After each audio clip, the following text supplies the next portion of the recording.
Sports presents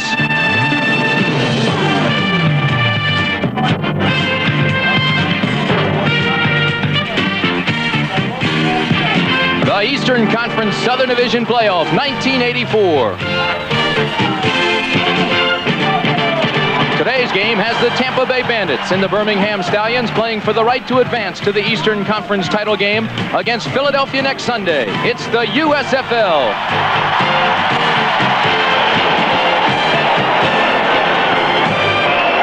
It is a hot, hazy day in Birmingham, Alabama. Today's divisional playoff has the Tampa Bay Bandits against the Birmingham Stallions, two teams that played here last week. It is a large crowd. It is 84 degrees, but I want you to look at the numbers on the bottom of that graphic. 117 degrees on the field, so the best conditioned athlete will feel the pressure and the exhaustion here this afternoon. This is Steve Spurrier, the head coach of the Tampa Bay Bandits. He rewrote the record books as a Gator in Florida. He was the Heisman Trophy winner in 1966 and a first-round draft pick of the San Francisco 49ers in 1967. Rollie Dotsch, he knows the pressure of playoff games, having been with the Pittsburgh Steelers coaching staff 5 years. He collected 2 diamond-studded championship rings there, symbolic of Pittsburgh's back-to-back Super Bowl titles. This is Cliff Stoudt. He did not play in the game between these two teams last Sunday. He had an injured shoulder. Today, they say he is healthy. The numbers on him are impressive. John Reeves, the strong-arm quarterback from Florida, had his go in the National Football League, has been impressive this year, hitting nearly 58% of his passes. The only knock against John Reeves, they say he does not have quick feet, but he does have a strong arm. He's got a tremendous ability to lead his team. Our referee today is Verl Sorgren. He is out at midfield as the captains saunter out that way. They are doing everything in their capability to maintain their composure, try to keep all their energy lined and ready to go when the kickoff comes. John Reeves, of course, the quarterback, and he is out there. Tommy Banks, the longtime center, 54, first the guy to sign here with the Birmingham Stallions. 4-time All-Pro, longtime National Football League player. He is the leader of that Birmingham team. Who calls the coin toss? What is your call? He calls heads. Heads is the call. Call is heads. The coin is tails. Will receive. So Birmingham has won the toss. They have elected to receive. It'll be Tampa Bay on defense first. We'll see them. Rollie Ball gets it first. So it is the Tampa Bay Bandits and the Birmingham Stallions coming up. I'm Tim Brandt along with Lee Grosscup. Have you recovered from yesterday's game, Cupper, out in Los Angeles? Still getting my voice back. Longest game in professional football history. It was nice to be there with you, partner. Von Mansfield is number 45. Lonnie Johnson, number 33, the deep men for Birmingham. They will receive. The numbers on Lonnie Johnson are impressive. He's out of Indiana, 6'1", 200-pounder.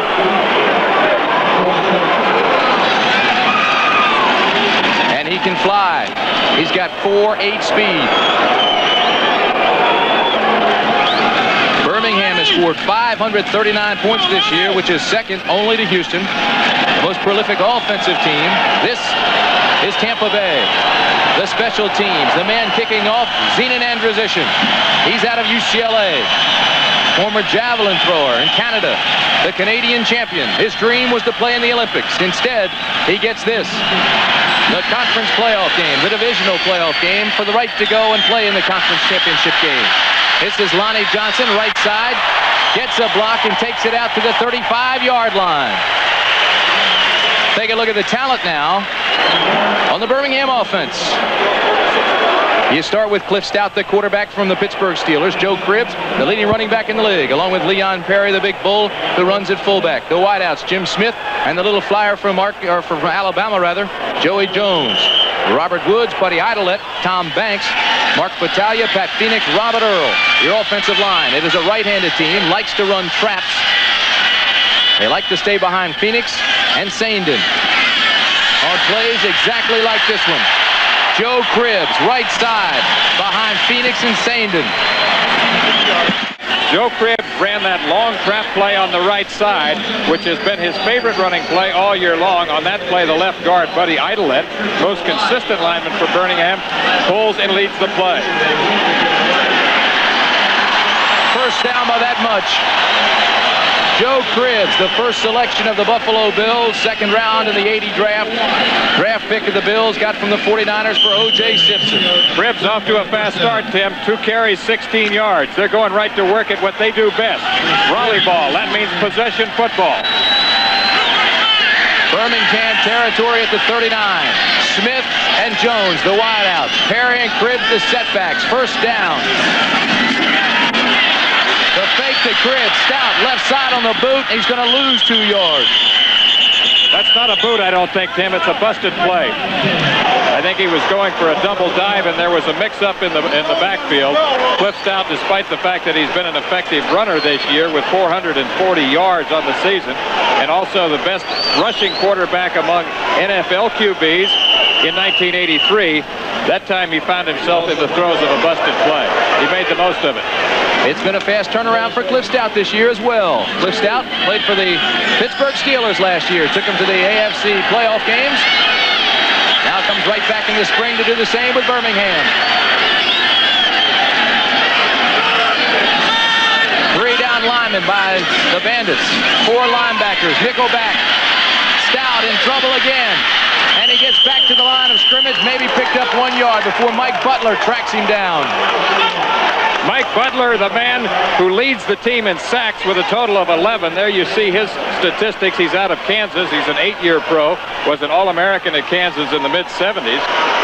And he was the man who was on Cliff Stout's trail as Stoudt tried to roll to his right that time, find someone downfield. Butler started 6 years for the Packers in the NFL. He had knee problems, wears a knee brace, still showed a lot of versatility that time.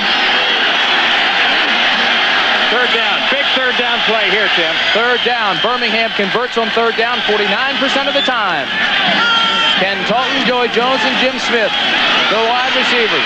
This is Stoudt with time, and he has the completion, but he doesn't get the first down. Ken Toller is nailed. 2 yards shy of the first down marker. Paul Porowski, James Harrell, Mike Butler, we're all there. Great pursuit by the Bandits. Stoudt had plenty of time to throw. 4th down and 1, and Birmingham's going to go for it. Rollie Dotsch is known as a conservative coach, but he has consistently gone for the big play on 4th down throughout his coaching career. We saw this 4 times yesterday in the LA Coliseum. Los Angeles went on 4th and 1 4 different times and ended up 4 for 4. This time Cliff Stoudt wants a timeout. Jay Repko is in the ballgame. Robin Earl and Mark Battaglia. So, with timeout on the field, we'll take one as well. Things have heated up. Don't forget last week on 4th and 1, they went for the whole load play action pass and threw the ball to the tight end, Robin Earl. 2 tight ends, Robin Earl, Jay Repko. They also bring in Pat Sandin, Pat Phoenix on the right side along with Earl Gant. It's strong side right. Play action. Going deep again. Cribbs open. He's down at the 1 yard line. Joe Cribbs.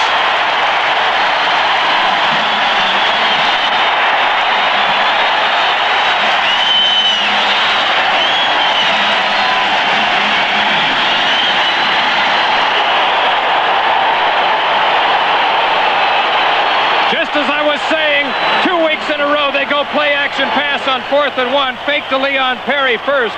Joe Cribbs circling out of the backfield beats Anderson, number 26, and nearly takes it in for the score. A 29-yard pickup. They mark the ball at the 1 foot line. Cliff Stoudt now 3 for 4, 46 yards. Strong side left. Perry and Cribbs, the setbacks. 2 tight ends. Quarterback sneak. No indication.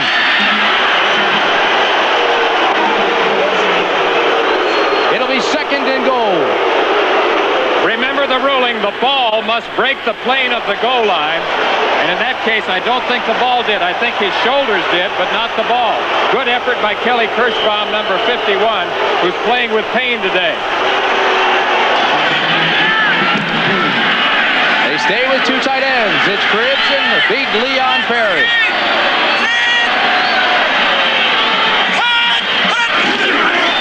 The inside give to Perry. Still no indication.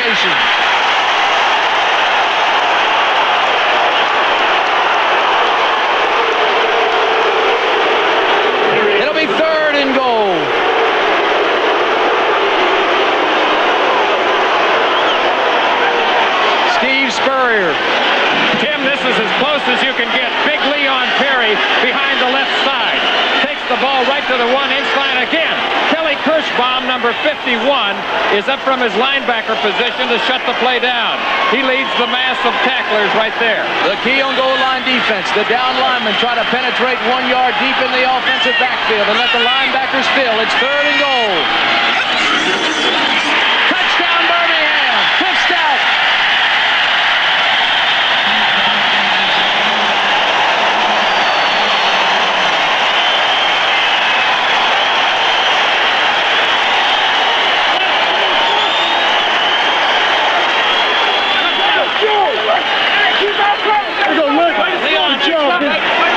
No doubt about this one. Wedge blocking quarterback sneak. Call your own number. Stoudt is 6'4", 215 out of Youngstown State. And he's right in behind the veteran Tom Banks, number 54. Cliff Stout's 10th touchdown of the year rushing. Danny Miller for the extra point. No question about it. And the Stallions break on top 7-0.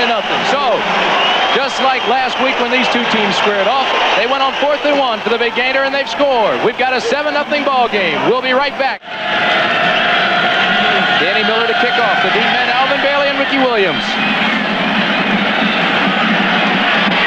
This is Alvin Bailey to the 10. Looks for a block, gets out to the 23-yard line.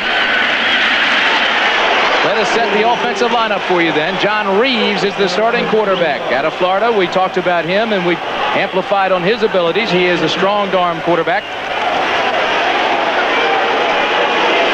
And the rest of the running backs, Gary Anderson and Greg Boone. Greg Boone, the leading running back. Spencer Jackson, Wilford Morgan, the wide receivers. Dan Fike, Pitcock, Foot, Newton, and Kenai, along with the tight end Marvin Harvey. Perhaps the strongest tight end in the league. Harvey certainly going after all USFL honors.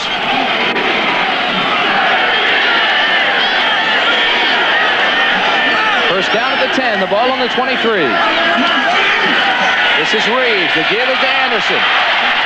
Gets a block, cuts against the grain, picks up 5. It'll bring up 2nd and 5. Dan Fike through the key block.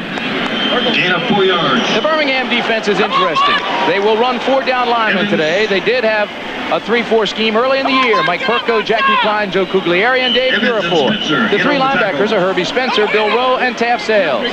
They will go 4 defensive backs. They'll go 5 and sometimes a dime. It's Dennis Woodbury, Ray, Clanton, Evans. Chuck Clanton did not play last week with stitches in his hand. This is Joe Cribbs.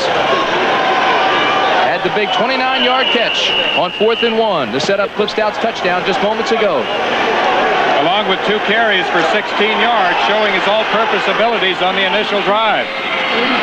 8 minutes, 21 seconds remaining in the first quarter.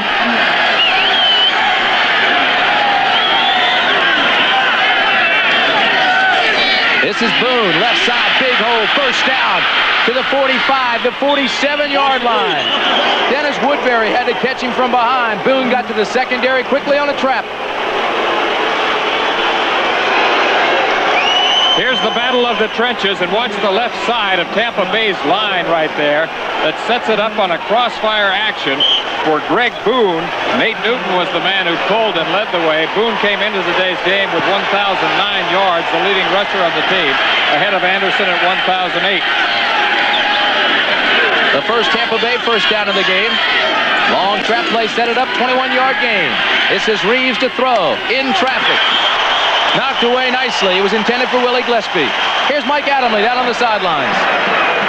Cliff, the original first 4th and 1 play was called off at the line of scrimmage, and you called timeout, and then Rollie called the play to Joe Cribbs. Well, we didn't have the right people on the field for the first one. We had a little mix-up there, trying something new we haven't done all year, and we just got a mix-up with personnel on the field. We came back and just went with a check with me at the line of scrimmage. They showed the coverage at the middle open, and we went to what we call a trap pass right down the middle of Cribbs. It worked against Denver a few weeks ago. It almost worked again. Okay. Tim? 2nd and 10, Michael. Wilford Morgan to the top of the screen. Willie Gillespie at the bottom are your wide receivers. Play action. Reeves has a man. It's intended for Harvey. No flag. Good no call. David Evans was a defensive back. Off awfully close to pass interference, but it was a good no call. David Evans, who is labeled the X-back, as in extra back, was on the coverage there. He is the fastest man in the secondary. He was covering Marvin Harvey, who has now emerged as the premier tight end in the league. He has 4.5 speed in the 40-yard dash and has 70 catches on the season. He once ran the 100-yard dash in 9.7. The tight end flexes 5 yards off the line. That's Marvin Harvey. Willie Gillespie to the bottom of the screen. Morgan to the top. 3rd and 10 from the 49. Graves with pressure. Gets out, throws. Intercepted. Chuck Clanton has the ball at the 30-yard line.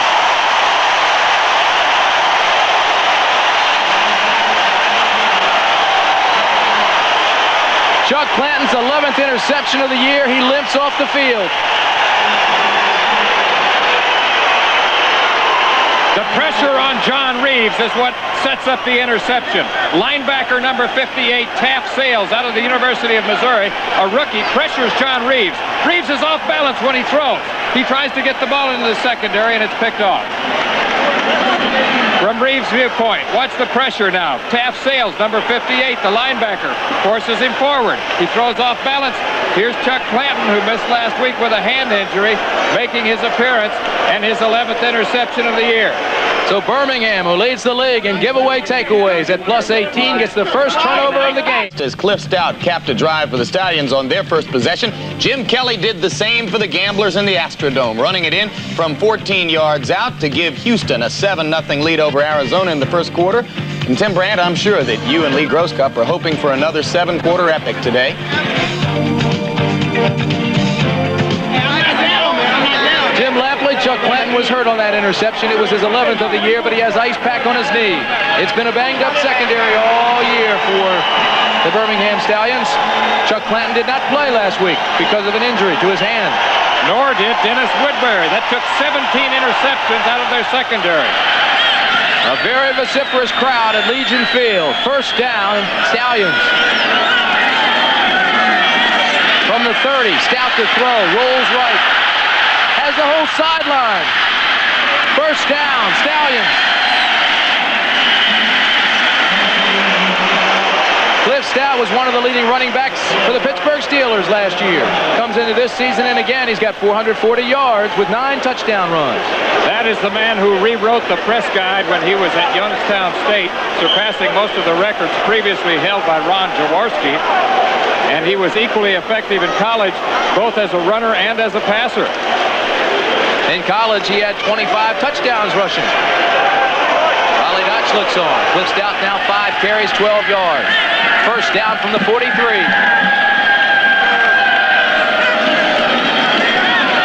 Perry pulls his way up for a 3-yard gain.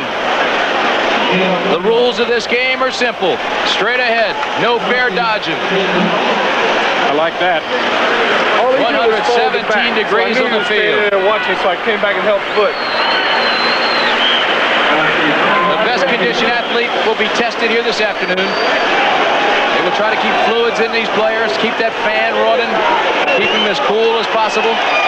They will probably take electrolytes, which is a chemical breakdown, basically the same as sweat, replenish the fluid that you lose. This is Stoudt on 2nd and 9, going deep. Joey Jones can't hold on. Flag!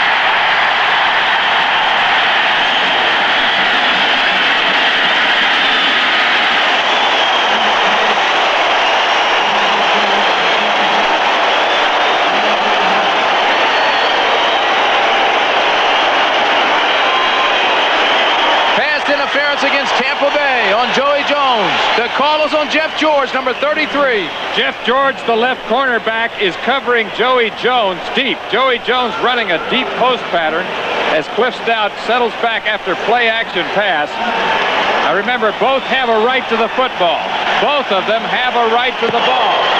Pass interference. Number 33, defense. First down. It's on the defense. Close, his right hand, George. Now keep in mind, Joey Jones had a big touchdown catch over George, just set up a touchdown rather in the first game between these two clubs. So Jones may be working on George this afternoon. We'll keep an eye on that matchup. First and 10 from the 42. Jim Smith can toll the wide receivers. And it looks like flag day. Flags fly everywhere. False start. Number 72, offense.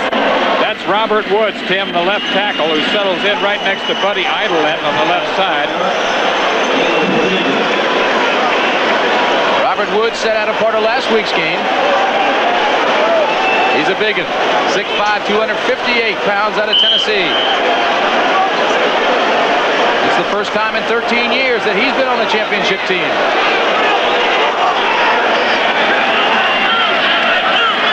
So to bring up first and 15, the ball on the 47.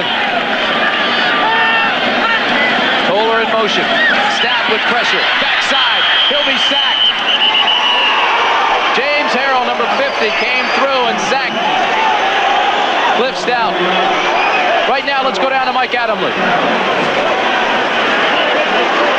James Harrell, the linebacker, who had 65 solo tackles on the year after joining the team in the 5th week of play, is the man who comes around the blocker and corrals quarterback Cliff Stoudt. We'll get down to Michael right after this. Next play. Can't stop the action. This is fast and furious to start this ball game. This time, Joey Jones and Jim Smith. Receivers to the bottom of the screen. This is Cribbs, right side off tackle, and he picks his way up close to the original line of scrimmage. Now let's go down to Mike Adamle. Michael?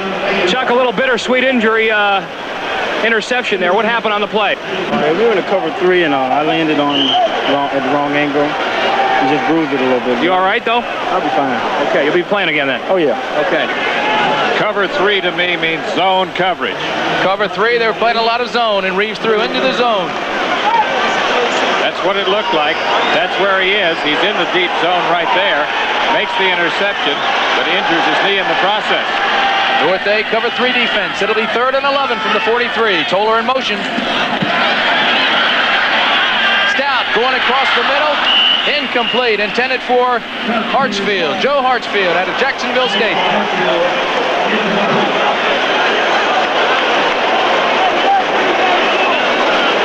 Well, we're just settling into our seats. We've got a 7-0 ball game. 4:46 remaining in the first quarter. We'll see Bob Parsons for the first time this afternoon. He's out of Penn State.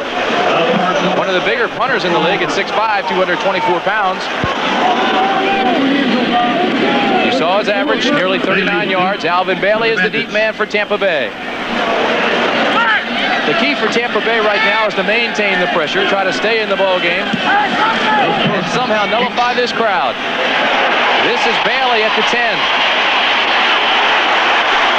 Maybe to the 14-yard line.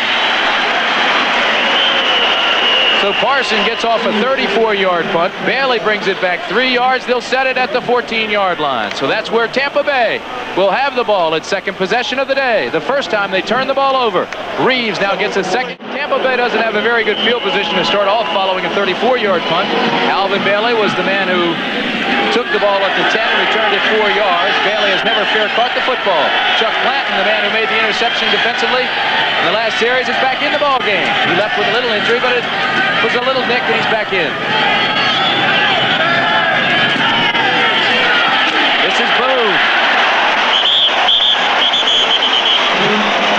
Greg Boone, 196-pounder, meets Mike Perko, 230-pounder, and Jackie Klein, 280. Greg Boone out of Duke, where he played for Steve Spurrier there when Spurrier was the offensive coordinator at Duke.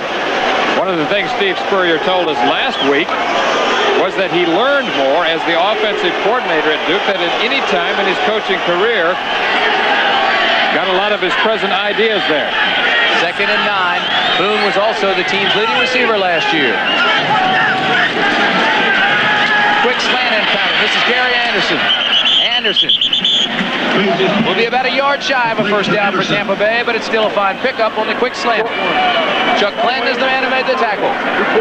Gary Anderson, of course, Tim, is one of the premier all-purpose players in all of professional football, electrifying breakaway capabilities. Frank Broyles told me that this man right here, Gary Anderson, and Lance Allworth were the two finest athletes to ever play at the University of Arkansas. The only player in the league to be in the top 10 in both rushing and receiving, Gary Anderson. 3rd and 1, high formation. It is Anderson. He's got the first, and there's a flag. There's a flag and an injury. It looks like it'll be holding against Tampa Bay.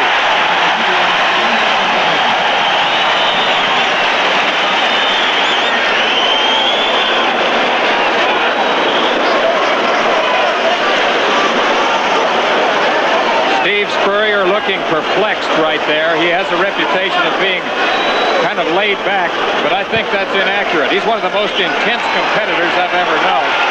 They say he wants to win at everything. Number 64, offense, still 3rd down. It was Chuck Pitcock who was called for holding. Dave Piles, the tight end, number 86, left the field limping.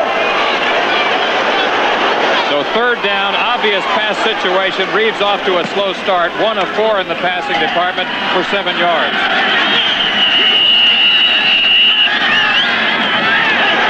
Boy, you're right about Steve Spurrier. He has a little fire burning inside of him. Tremendous competitor, always has been. Doesn't like to lose at anything, whether it's an exhibition game or a playoff game. 2 minutes, 58 seconds remaining in the first quarter from Legion Field in Birmingham, Alabama. Tim Brantley, Gross Cup. The holding call against Chuck Pitcock has moved the ball back, and Tampa Bay now has a 3rd and 10 situation from the 14. Exactly where this drive started. Boone and Anderson are the setbacks. Pressure on Reeves. Reeves going for Morgan, first down. Wilfred Morgan out of Bethune-Cookman made the catch. Dennis Woodbury was the defender. Outstanding play by Reeves. Pressure on John Reeves once again, but he stays in the pocket this time, faces up to the blitz. Look at the outside linebackers coming. He moves forward in his pocket, throws the ball under a lot of pressure, but concentrates very well. The catch by Wilfred Morgan, an acrobatic receiver. And when I say acrobatic, I mean that literally. When he scores a touchdown, he pulls flips. He turns flips. 11 catches on the year, 131 yards. When Eric Trevelyan and Brodsky were injured, Wilfred Morgan came in. He's been very talented ever since. This is the Marvin Harvey. And Harvey makes the catch, and it's another Tampa Bay first down in Birmingham territory. We keep talking about this man, and he keeps getting better and better. Almost certain to be an all-leaguer, Marvin Harvey, who has the best tight end numbers of any receiver in the league, runs a deep middle route right there, reaches up, sure-handed. Marvin Harvey isolated here, takes an inside release, down, makes his cut to the inside. Watch the hand-eye coordination right there as he reaches up and gets in behind and in between David Evans, number 26, and Chuck Clanton, number 24. First down at the 38. Gillespie goes in motion, now stops to the backside. It's Boone, and Boone bangs his way up to the 32-yard line. There are flags there. You know, so many people talk about Gary Anderson and forget about Greg Boone, but he is the league's 6th leading receiver, or rusher rather, and he was the team's leader last year. Going to get a face mask call, Tim.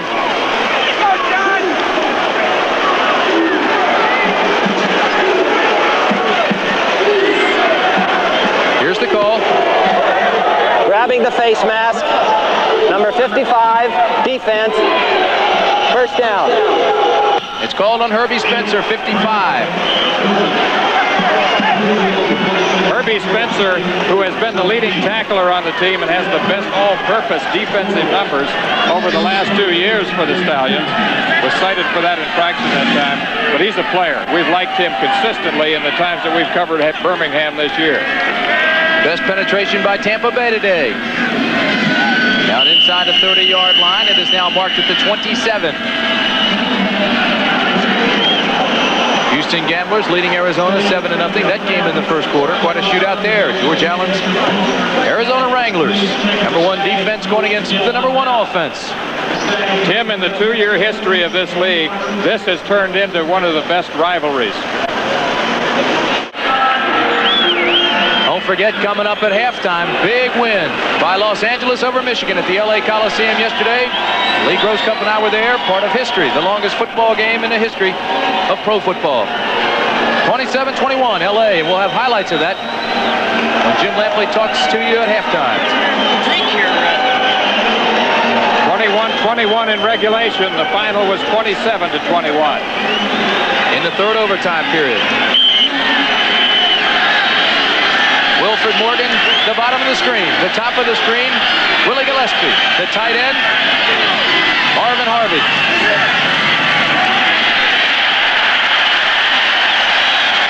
Anderson doesn't have much there, runs right into Bill Rowe. Good penetration by Joe Guglieri and Bill Rowe and a host of other Birmingham tacklers. Bill Rowe is one of several active linebackers the Stallions have. They have played a 4-2 nickel look most of the season, but most recently they have gone back to the 4-3 because of injuries.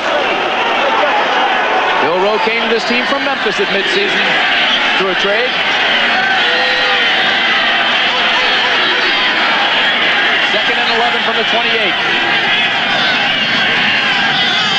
Marvin Harvey closes the gap at tight end. Reeves. Incomplete, intended for Wilfred Morgan. Morgan was open. He stumbled, and the pass was behind him. Good pressure applied that time by linebacker 55, Herbie Spencer, coming on a blitz. Lots of blitzes today from the Birmingham defense. Here comes Herbie. In your face, John. I believe it was a broken pattern. Wilfred Morgan was supposed to go inside. Instead, he cut outside. And now Reeves is 3 for 7, 54 yards. Third and 11 from the 28. They are within range of Zenon Androsian.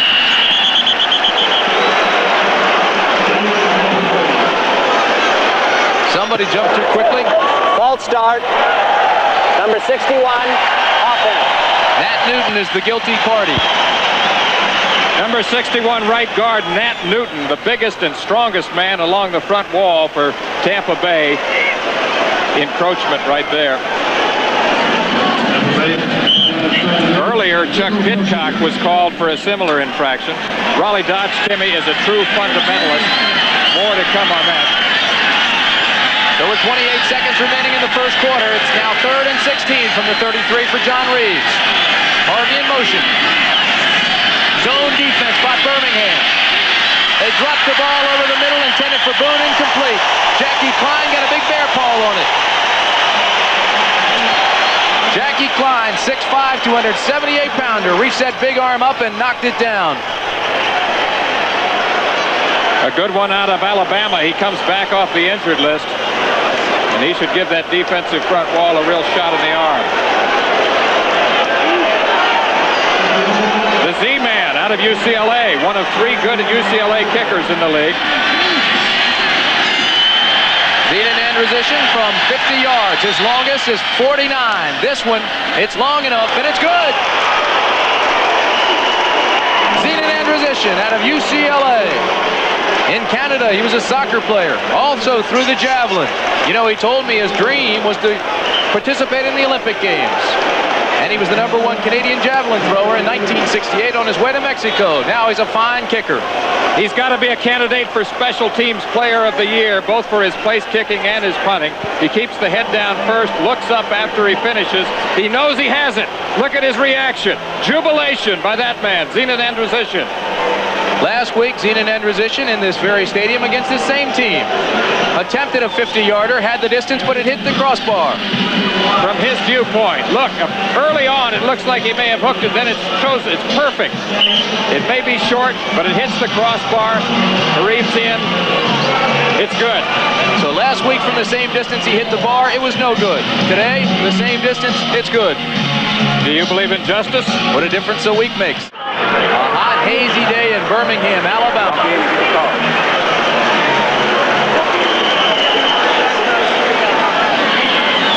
position to kick off. This will be Lonnie Johnson, number 33, who takes it at the 2. And he's nailed at the 22-yard line. Keith Clark came up and said, "How do you do?" Are you sure that's what he said? He punished him. He put the hat on him. Keith Clark's a linebacker. When you find a linebacker with good speed and you put him on special teams, you know you'll get some hits out of him.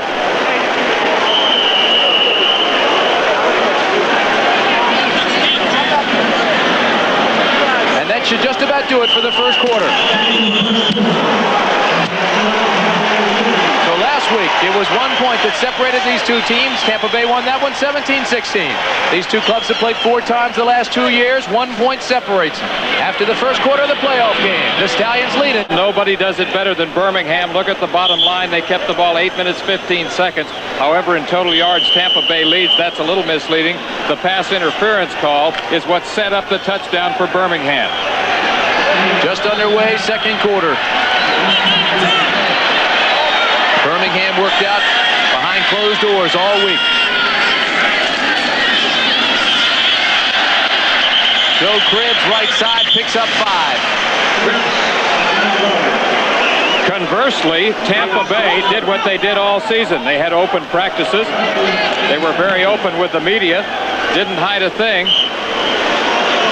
That's the personality of Steve Spurrier that lends itself to that type of week. Here in Birmingham, it was a very intensified week. Worked out in pads 3 days and stayed at a hotel last night. 2nd and 3 from the 30. Stoudt audibilizes. Long count. Backside pressure. Throws deep to Smith. Out of bounds. Incomplete. That time Tampa Bay seemed to mix up its coverage. Disguised it quite well. Looked like a combination defense. Stoudt had trouble reading it, then audibilized. Pressure applied to Cliff Stoudt by Johnson and Carter, 75 and 58. Straight drop back read here. Goes, settles in at 8 yards, retreats to 10 yards. They didn't get all the way, but they got to hurry. Sometimes a hurry is just as good as a sack. When I say combination defense, I simply mean that some players are playing man-for-man defense, some are playing zone. 3rd and 3 from the 30. Right side, close to a first down, goes Leon Perry. I don't think he got it. Big Leon Perry, who came of age in the second game of the season against the Los Angeles Express, a game that we covered, is one of the hardest and strongest runners in the league. He once had a weight problem. He was up to about 260 pounds. He's trimmed down now to about 247, 248. Punishing runner, but he came up short that time. Bob Parsons comes on to punt. Alvin Bailey, number 25, the deep man for Tampa Bay. And keep in mind, Alvin Bailey hasn't made a fair catch this year. This punt drives him all the way back to the 16-yard line. Waits for a blocker. Football!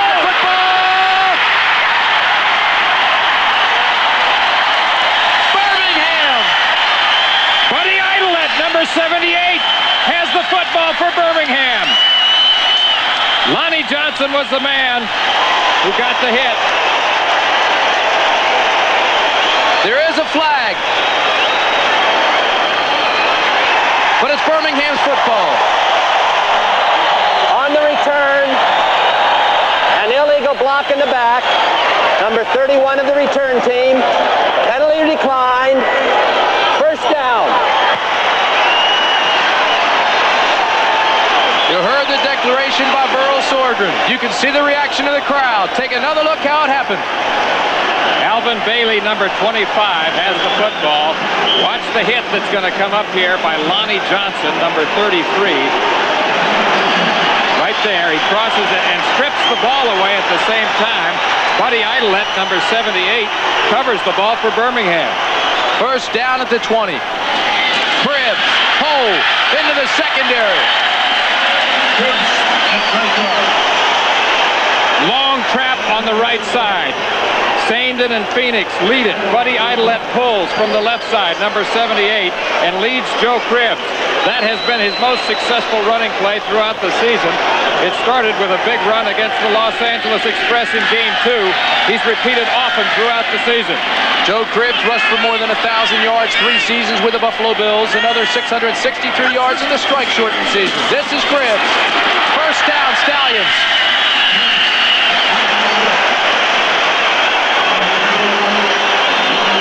He is the USFL's leading rusher coming into this ball game, 1,467 yards. He was a great one at Auburn, played in the same backfield with a couple of great ones, Andrews and Brooks. That game now in the second quarter. Gamblers still lead George Allen's Arizona Wranglers by a touchdown. This is 1st and 8. First and goal from the 8.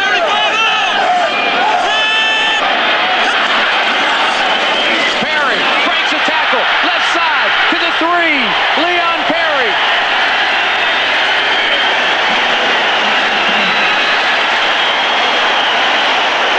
He's a 230-pounder. A tough, hard-nosed blocker who thrives on bone-crushing blocks for Joe Cribbs. He's also an outstanding running back.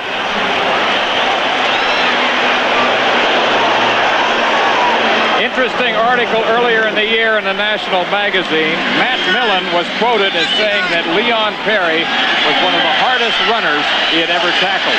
You think about him for his size, but he also was an outstanding track athlete. In the 100 and the 220. The fake to Cribbs. Stoudt has a man.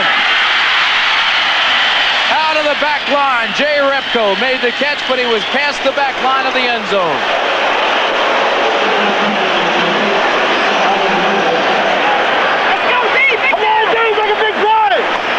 Let's go D.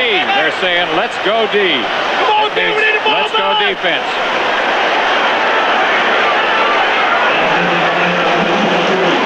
It'll be 3rd and goal from the 2-yard line for Birmingham. Joe Cribbs comes out.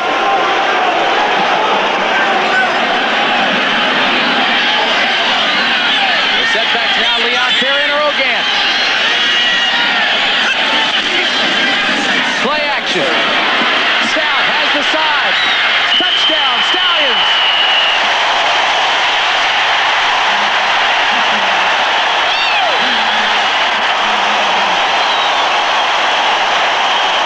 Cliff Stoudt, second touchdown of the day, and listen to the crowd. 11th rushing touchdown of the year for quarterback Cliff Stoudt.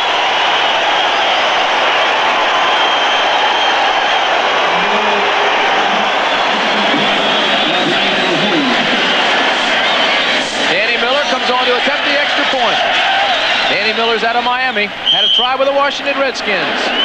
Matter of fact, he almost made that club. The Redskins were ready to trade Mark Mosley.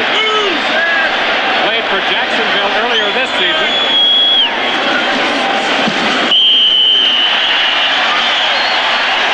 The kick is good. The score is 14-3. So the Birmingham Stallions, with 10 minutes and 50 seconds remaining in the half, have taken the lead 14-3. Cliff Stoudt, play action fake here. Fakes into the line first. Good block here. Springs him to the outside. Idlet gets the block. A juke step and a cut up here. And Cliff Stoudt takes it in. There's the fake right there to number 33. And Idlet gets the block on the outside. Stoudt now has a decision to make. He cuts up and goes into the end zone, beating Alonzo Johnson. Tampa Bay was in man coverage. They had a stunt coming on the backside. Containment broke down, and Cliff Stoudt read that and took it in for the touchdown. We've got a 14 hot, but excited. 117 degrees on the field, and things have heated up here on the field as well with the players. Cliff Stoudt, 2 touchdowns, both by the run. Danny Miller to kick off. Alvin Bailey, Ricky Williams are the deep men for Tampa Bay. The ball falls off the tee for Danny Miller. The fans here have had a chant. No way, Tampa Bay. I think it's ironic that as conservative as everybody says Rollie Dotsch is, he went on his television show this week and said, "We will beat Tampa Bay." It's taken by Alvin Bailey, 5 yards deep, and he will down it there for a touchback. He'll bring it out to the 20. Sounds like Rollie is pulling a George Allen. Remember what George did at the top of the season? Yeah, there's a difference, though. Rollie waited to the playoffs. George came out at the top of the show and said, "We won't lose. I won't allow it." Well, I think that was taken out of context along the way. John Reeves is the quarterback that we'll be seeing.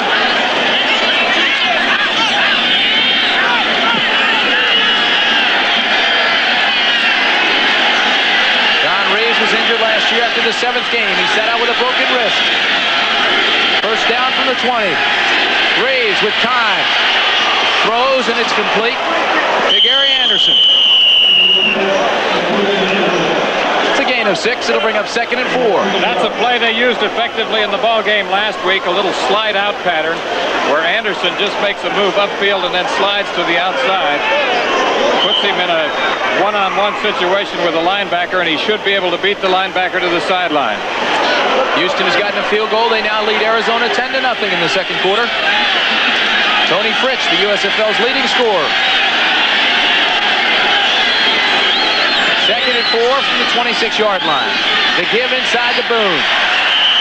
Not much. Mike Perko, good play. Perko read the play, stayed low, and made the tackle.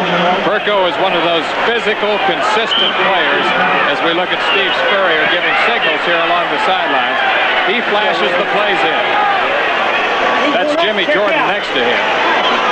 Jimmy Jordan with the headset played most of the game here last week for Tampa Bay when John Reeves took a rest. Anderson now goes to the wide receiver spot. Boone is the lone setback. It is 3rd and 3 from the 27.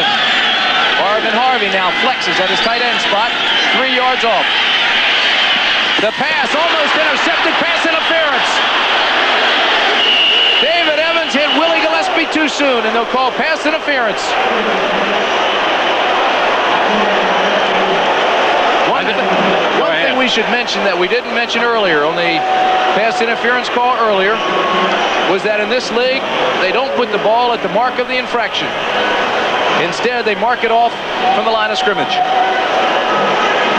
Based on either incidental or flagrant contact. That's correct. It's a 5 or 15. Pass interference. Number 26 defense. First down. David Evans, the X-back, number 26, is covering Willie Gillespie. Gillespie running a sideline cut. And there is the contact. Good call. They mark it off 15 yards. It'll be first down from the 42. 9 minutes, 52 seconds remaining in the first half. Reeves with time, has Gillespie in the Birmingham territory. Another first down for the Bandits. Ricky Ray was the defender that Gillespie worked on that time. So they come back with Gillespie to the left side after running him first to the right side. This time Ricky Ray had the coverage. 2 interceptions on the year for him. Larry Brodsky comes into the ball game. First time he's been in a while. He sat out with an injury. Separated his shoulder against Memphis. Willie Gillespie goes out. It is 1st and 10. Reeves, sprint action to the right side. The pass is complete. It's Wilford Morgan. Cuts against the grain. 30, 25, 20 to the 15-yard line. And he goes out of bounds. On the 13, there's a late hit and a flag. David Evans and Chuck Clanton were the defensive backs who ran him out. And the flag followed him out of bounds. Late hit will go down even closer to the goal. A 29-yard pickup. Wilford Morgan, who has come on strong here in the last half of the season, running an out cut here, takes the pass from John Reeves. Now watch what he does in the open field here. Traverses the field, gets away from Herbie Spencer, who is blocked there. Traverses some more, picks up Marvin Harvey, number 87. Grabbing the face mask. Now watch along the sidelines here, and we're going to see a face mask infraction. Evans and Clanton in pursuit.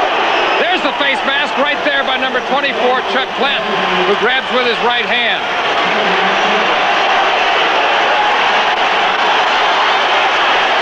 piercing goal from the 7. Tampa. Gillespie in motion. Play action. Gillespie's the receiver. Touchdown, Bandits.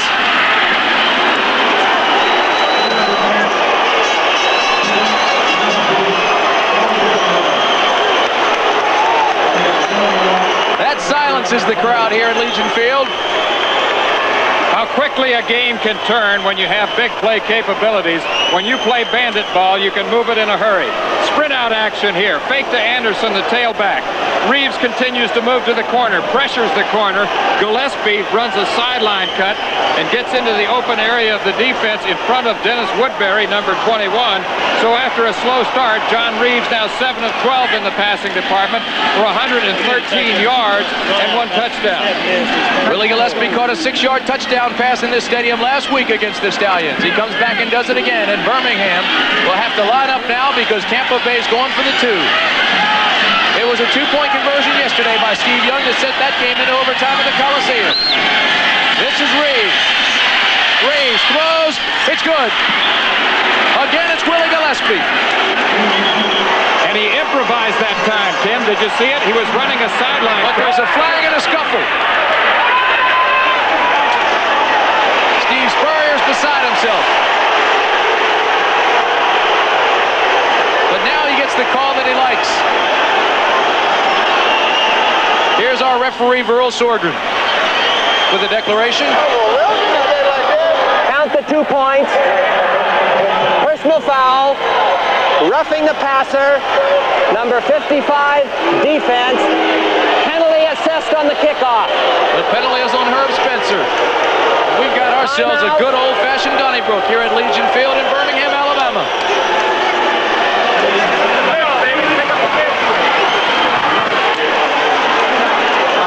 Looking at all the principals. Herb Spencer, John Reeves, Rollie Dotsch.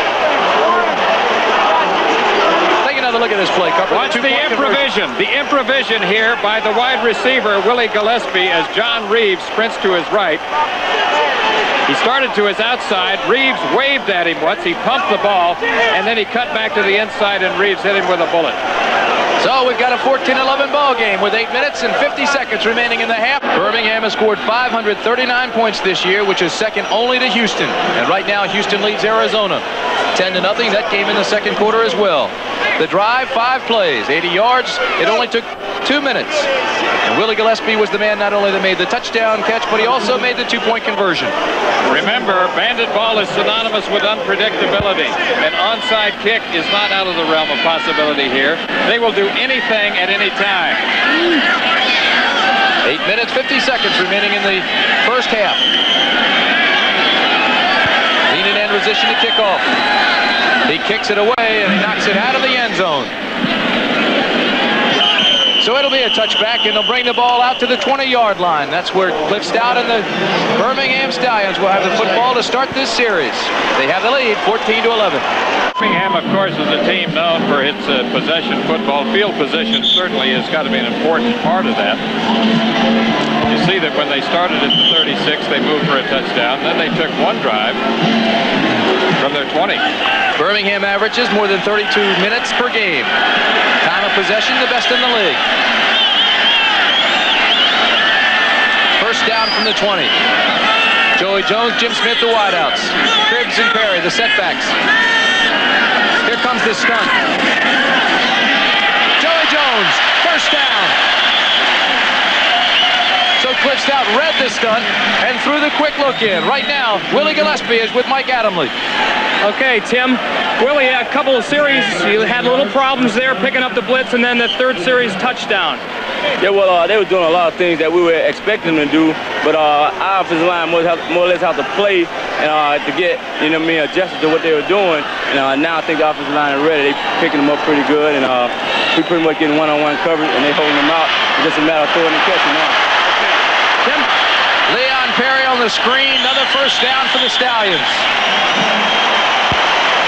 Willie Gillespie is an integral part of this ball club. We've already seen that today, but he just came back last week from an ankle injury. He had been out quite a while. Still playing with pain. On On the slow developing screen, such as you just saw, it's important for both the quarterback and lineman to be actors. They have to make it look like they're going to put the ball upfield. I may have been premature. I gave the Stallions a first down. They bring on the chains.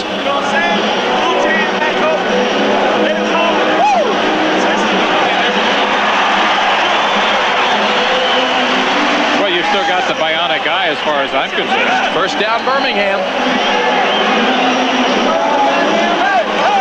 Last week when these two clubs played here, the fans came out as well, but they had 11 people overtaken by the heat last week. Try to keep an eye on that for you because it does get awfully hot at Legion Field. 8th first down for Birmingham. They're doing what they like to do. From the 43-yard line, the give is to Cribbs. Into the secondary. Another first down. And into Tampa territory. And again, a big block by number 78, Buddy Idolette, who recovered a fumble earlier, made a key block on Cliff Stout's touchdown. He's number 78 on the left side. Gets the block there. Cribbs makes a little move to the outside. He's got the wiggle. He's got the juke step. He's got the moves. That's why he's one of the most electrifying all-purpose players in all of professional football. He can turn a 2 or 3 yard gain into a 30 or 40-yard pickup. First down from the 44-yard line. This is Jim Smith. A gain of 5. It'll be 2nd and 5. He's ridden out of bounds by Bruce Vaughn. And the crowd wants a roughing penalty on Vaughn.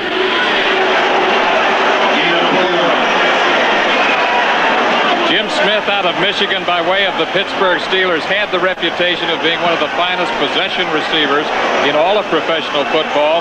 This year he has also given them the deep threat pretty consistently. With a game of this magnitude and the emotion as high as it is and the intensity, the key is maintaining composure. Jim Smith led the league in receiving yards and was 4th in catches behind Richard Johnson, Ricky Sanders, and Danny Walters. Smith to the top of the screen, moves up a little bit more now. Joey Jones is the receiver at the bottom. Robin Earl's the tight end. This goes to Joey Jones, incomplete. Warren Hanna, number 20, was the man defending Jones. The ball was overthrown. Robin Earl is playing the tight end position today because Daryl Mason, number 81, normally the starter, is out with a rib injury. Cliff Stoudt now 6 for 11, 73 yards. Birmingham brings out number 89, Robin Earl, its tight end. They also take out Jay Repko. Ken Talton comes into the ballgame. Ken Toller, rather. Jim Smith, Joe Hartsfield, and Joey Jones. 4 wide receivers. It's 3rd and 6 at the 40.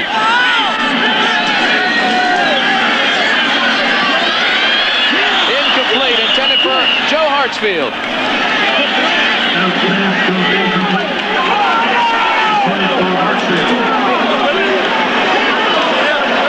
Joe Hartsfield has absolutely no catches this year.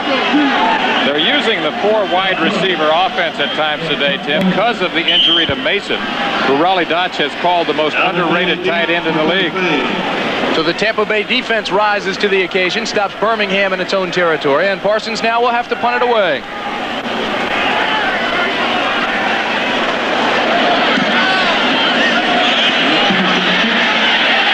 Bailey fakes the fair catch, lets it hit inside the 10, and it is down to the 7. Earl Gant was there to down the football. So the Cardinal rule, never fair catch the ball inside the 10. Bailey obeyed the rule. The Tampa Bay Bandits have silenced the crowd just a bit by stopping the Birmingham Stallions in their own territory. But now John Reeves and his Bandits are backed up inside the 10-yard line. It's first down at the 9.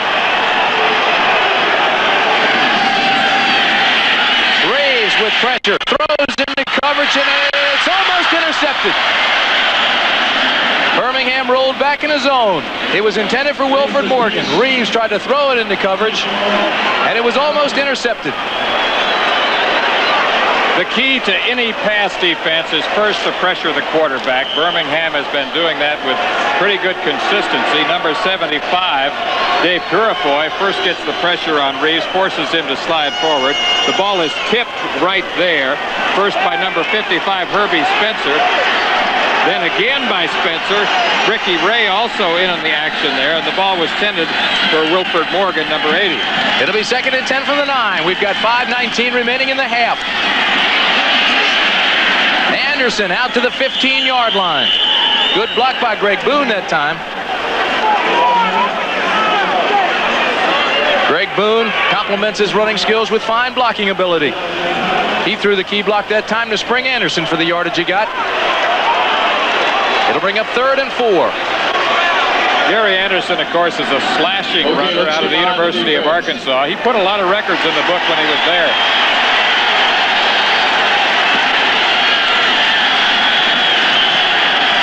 Willie Gillespie and Marvin Harden, number 87.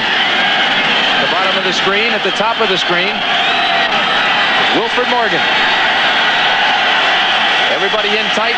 Boone stays in the block. The pass is bounced to Gillespie.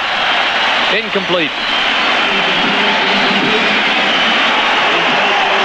So Zenon Andrusician will have to come in and punt the ball back to Birmingham with 4:28 in the half.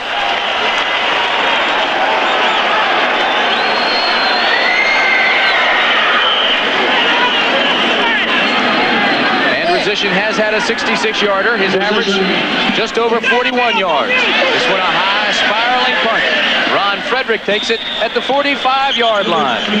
And the fair catch there will give Birmingham good field position. So Zenon Andrusician gets a 39-yard punt, and that's where Cliff Stoudt will take over.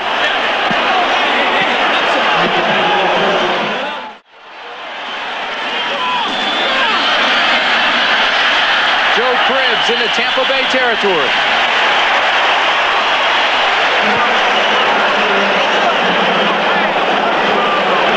From this viewpoint, you can get a sense of what I've talked about earlier. Joe Cribbs really has the wiggle. Look how loose he is through the hips. Inside, outside, inside again. Robert Woods leaves the ball game. He's got an injury. Looks like he's overtaken by heat. Phil Bourne comes in and replaces him. As you look at the bench of the Stallions, this is 2nd and 1. First down, Leon Perry. And the big guy rambles down to the 31-yard line. 5'11", 248 pounds out of Mississippi. He's running behind a strong, well-disciplined offensive line. Slant play off the left side. Banks, Sandon, Phoenix. But it's mostly the leg drive. Look at those knees like pistons. I think we should also mention that Rollie Dotsch is not only the head coach, but he's the offensive line coach here in Birmingham. This is Cribbs on the right side. Kelly Kirchbaum makes the tackle. He follows Phoenix and Sandon, though, and picks up pretty good yardage on first down. This drive is vintage Birmingham. This is what they do best. You know, at the height of their possession efficiency, they kept the ball 43 minutes, 17 seconds in a ball game in 1983 against New Jersey. Limited Herschel Walker to 27 yards. It was known as the Birmingham plan. Ken Toller, Jim Smith, the wide receivers. Leon Perry, the ball carrier. And he meets resistance by Kelly Kirchbaum, the linebacker. They're at a standoff, and now tempers flare. Number 78 is Big Buddy Idolette. No love lost between these two teams in the short history of the league. This has become one of the most intense rivalries. Oh, they don't like each other, that's for sure.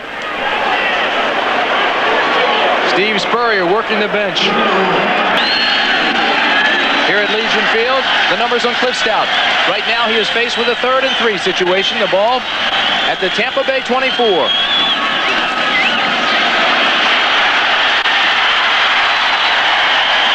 Joe Cribbs to the 12. First down, Stallions. Sandon London and Phoenix, the right side of that strong offensive line. From a low angle, you can get a better look at the athletic ability of Joe Cribbs. He hesitates long enough to let his blocking form. Hurdles right there, makes the cut, and is brought down by Mike Butler, number 77, and Jeff George, number 33. Joe Cribbs sat out the exhibition season in the court battle trying to play in this league. He missed 2 games during the season for a contract dispute. He seems to be healthy and wealthy now of mind. His legs are free. Freedom for the Stallions. There's a flag. Leon Perry carries on the left side.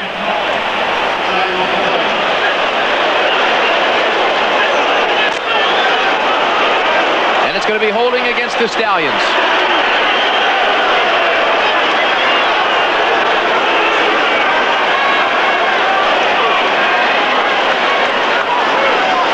It's a 14-11 ball game. It could be more than that. Birmingham has had opportunities but hurt themselves with penalties this afternoon. Holding. Number 78, offense. Still first down.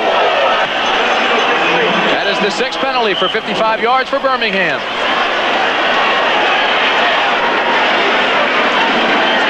Leon Perry comes out of the ball game. Joe Cribbs will be the lone setback. Ken Toller, Joey Jones, Jim Smith are the wideouts. Their tight end is Robin Earl. This is Cribbs.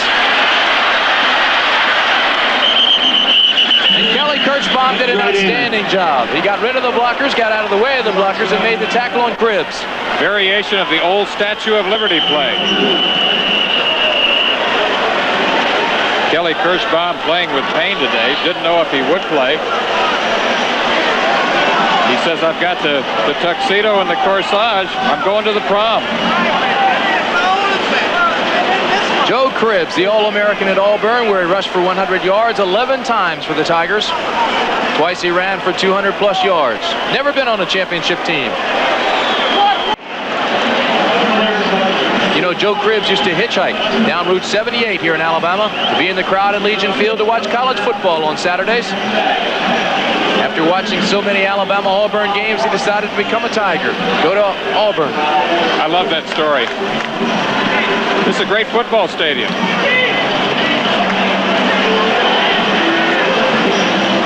Let's call this Birmingham the football capital of the South. Well, I think the fans at Tampa Bay would dispute that.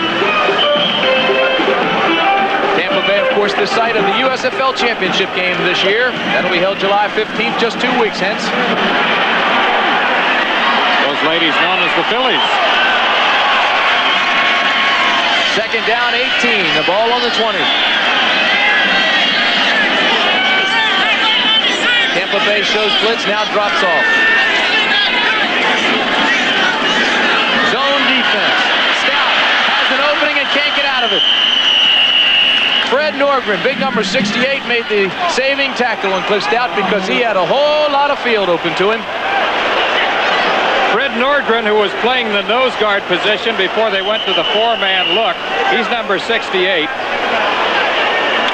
He's the man who will be applying the pressure to Cliff Stoudt as he tries to move forward in the pocket and nail Stoudt right there. He's out of Portland State, where he played his collegiate football for Mouse Davis on that same team with Neil Lomax. Of course, Mouse now the offensive coordinator for Houston and the architect of the run-and-shoot offense. Fred Norgren, all first-team USFL, going against Tom Banks, the longtime veteran.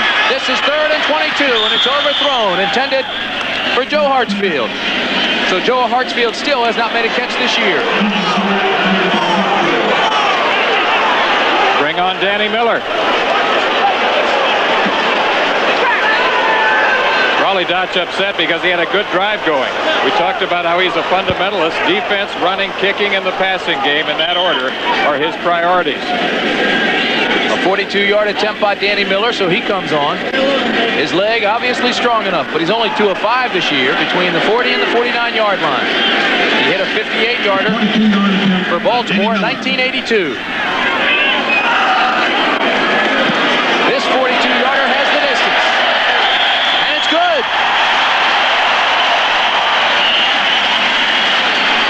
That kick could have been good from 52 yards.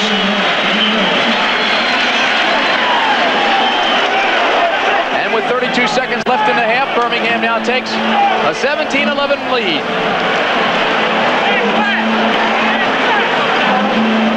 You know the fire's burning inside that man, Steve Spurrier.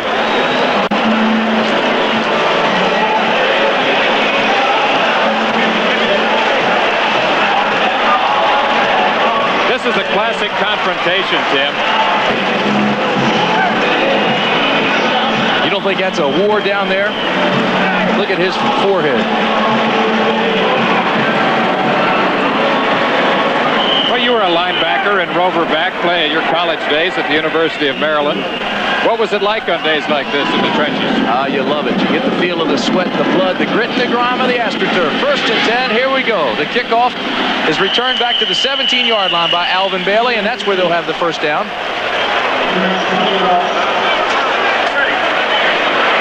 He returns 15 yards. Ronnie Johnson made the tackle. Well, what do you do now? Decision time. Either you go for it all or you decide to just run out the clock. No in between here. Well, that's obvious. Which way do you go, though, Coach? I always would go for it. Always. Yeah. 28 seconds remaining in the half. The Stallions with a 6-point lead. Give inside to Gary Anderson. Let's go downstairs now to Mike Adamley. Michael? Everybody talks about this Tampa Bay offense and Tampa Bay defense today. Freddie's playing very well considering the circumstances. You were on the field for most of the second quarter.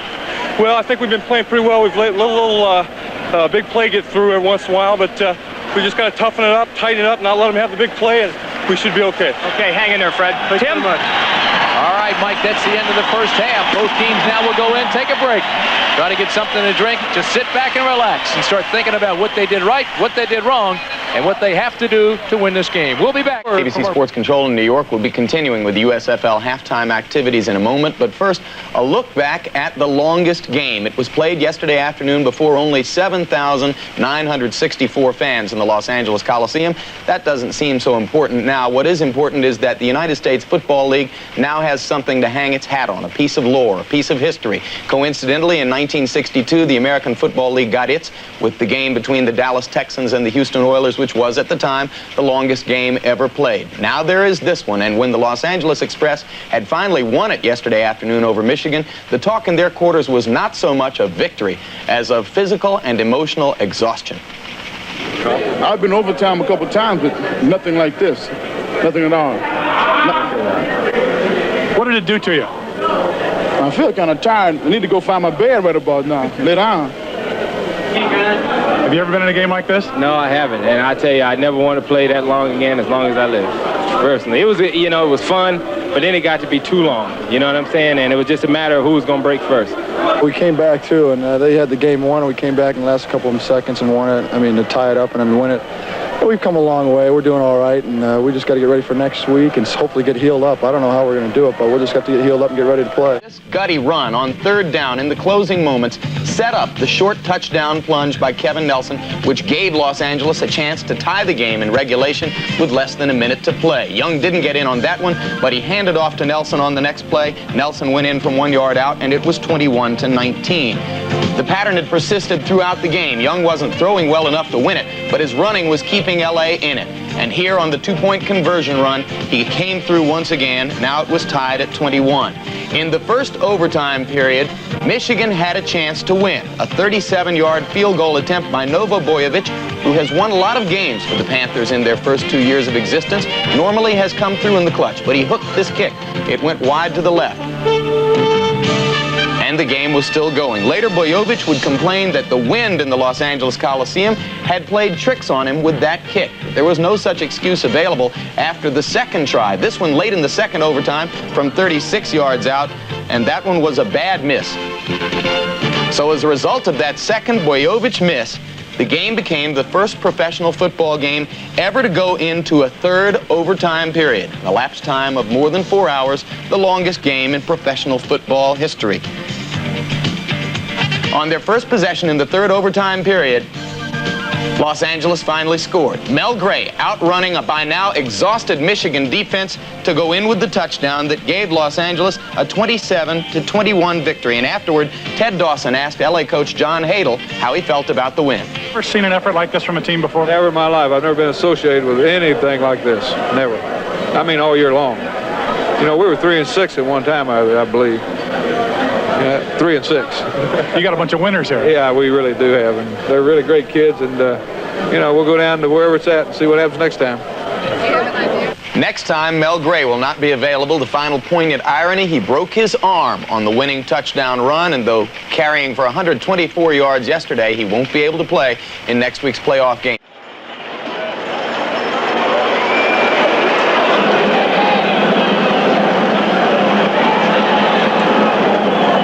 Numbers on the two quarterbacks. John Reeves has the better yardage numbers right there. Cliff Stoudt is 6 of 13 for 73 yards on the day. However, Cliff Stoudt has been more effective as a runner. He has scored 2 touchdowns himself.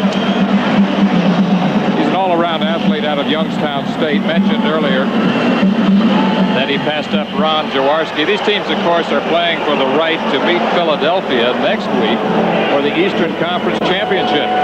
That'll be at Franklin Field against the Philadelphia Stars. Rollie Dotsch is the head coach.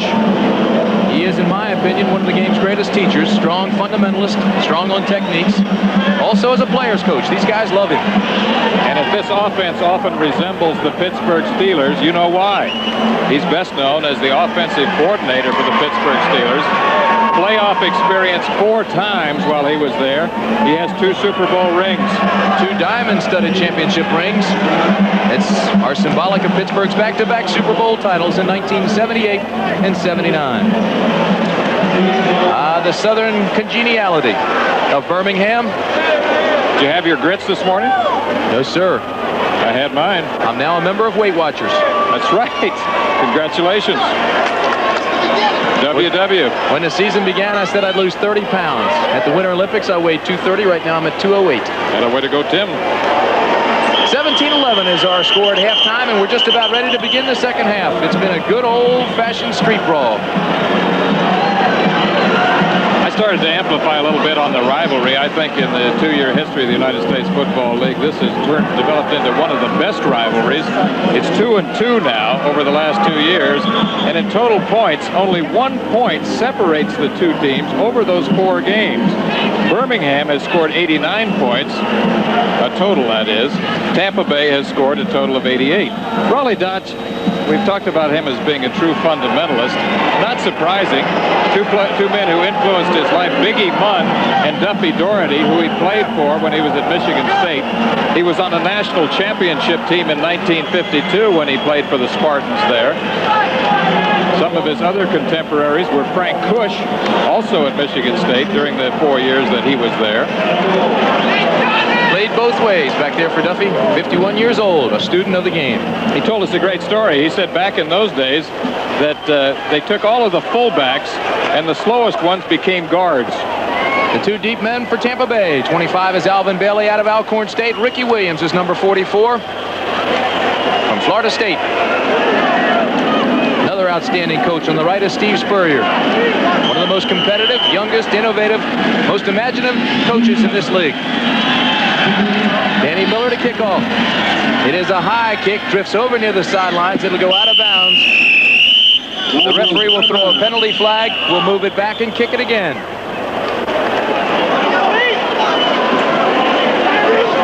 Earl Sorgren is your referee. The umpire is Ed Manning. Head linesman, Robert Walker. David Hedema is the back judge. Chet DeStefano, John Everett, and Wesley Ward are the other officials working this game today. And they are earning their money. It is awfully hot. 117 degrees on the field. Look what Tampa Bay has done to their opponents in the 3rd quarter during the regular season. Outscored them 126-58. And as we've talked about, they have big play capabilities. They're an explosive team. They play bandit ball, which means a lot of gadgetry. Steve Spurrier is one of the few coaches I know, Tim, who incorporates gadget plays into his daily practice routine.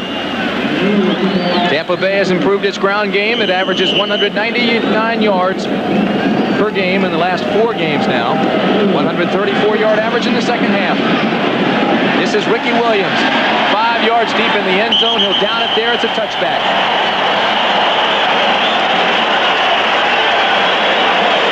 So they'll bring it out to the 20-yard line. And that's where Tampa and John Reeves will have it first down. John Reeves, of course, quite a story. Checkered career in the NFL. Personal problems well documented. Booze and pills had him right backed up to his own goal line in the game of life. Had a spiritual transformation 3 years ago. Has turned his life and his game around. They mark it at the 20. First down, Tampa. Anderson in motion, number 43. The pitch back to Anderson. He cuts back against the grain. Reeves throws a block. First down, Bandits. John Reeves threw the block that freed him and let him get the first down.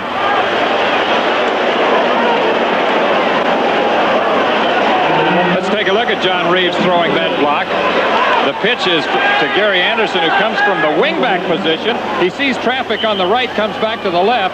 Now Reeves is going to step in front of number 69, Mike Perko. Slows him down enough so that Anderson can get by. It's David Evans, number 26, who finally makes the tackle.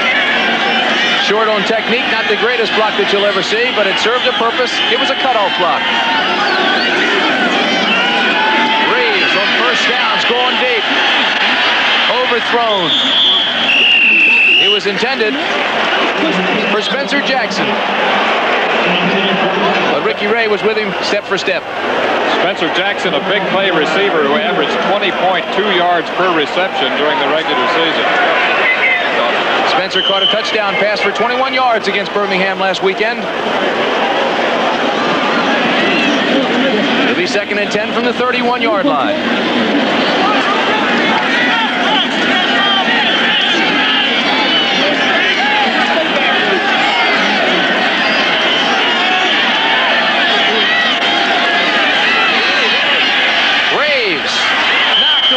It was intended for Gary Anderson, but again, Ricky Ray was there and stripped him of the football. So now it'll bring up 3rd down and a taxi ride. They need 10 for the first.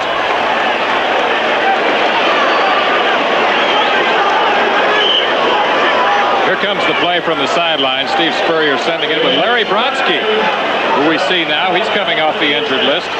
Played in the first half. We talked about that. Wilfred Morgan goes out.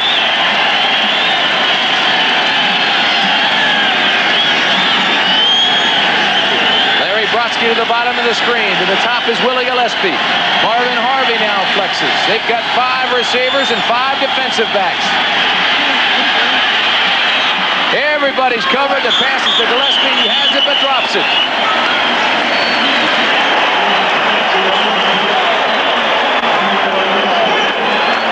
The tail end of the play, Gillespie, number 88, working on Dennis Woodbury, number 21.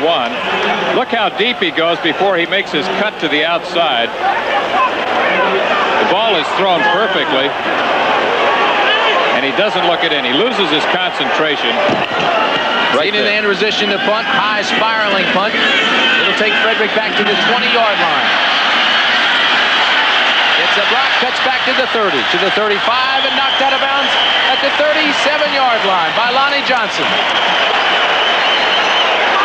So the Stallions will have the ball for the first time in the second half following a 49-yard punt. Tremendous knowledge of the game, and he gives this club experience and leadership. Right now, he's just waiting for another opportunity to get his offense on the field. Cliff Stoudt is the man at the helm right now in the white. Number 18 for Birmingham. The numbers on Cliff Stoudt for the afternoon. From the 38-yard line. First down. Joe Cribbs. Joe Cribbs may have lost a yard. Mike Clark recovered nicely and made the tackle from the backside. Well, they say happiness is pursuit, and that time the defense had it.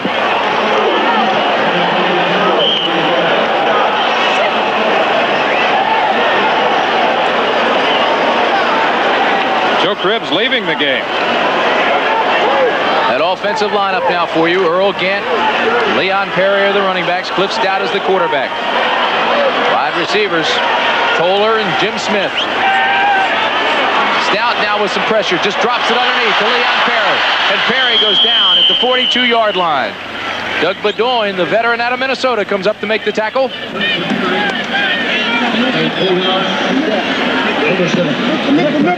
As you look at Leon Perry and the heat of the moment, when the game started, it was 117 degrees. That's Chris Foote, the center. That's playing it cool. Everyone needs a big fan. Let me set that offensive line for you now. It is Pat Phoenix, Pat Saindon. Tom Banks is the center for Birmingham. Buddy Idolett and Robert Woods. Robert Earl is the tight end. It is 3rd and 7 at the 41. Toller in motion. Stoudt, quick drop, throws the out pattern to Smith, first down. So Jim Smith gets the first down. He's run out of bounds by Warren Hanna, number 20.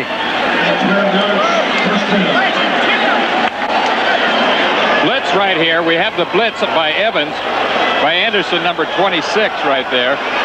Pressures the passer. Jim Smith is in the slot, coming from the inside to the outside on a combination pattern. Warren Hanna, number 20, is on the coverage. The ball thrown perfectly by Stoudt. Play action to Leon Perry. They're going for Smith again, and it's another first down. Stallions. Birmingham is going to have to ride up to the line of scrimmage, bump and run a little bit, play a tighter man because they're hurting him on the corners.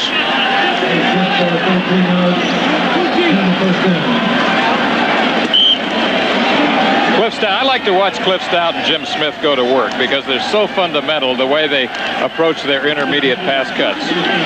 Look what's happening down in Houston. 13-3. Houston has the lead. Tony Fritz, another field goal.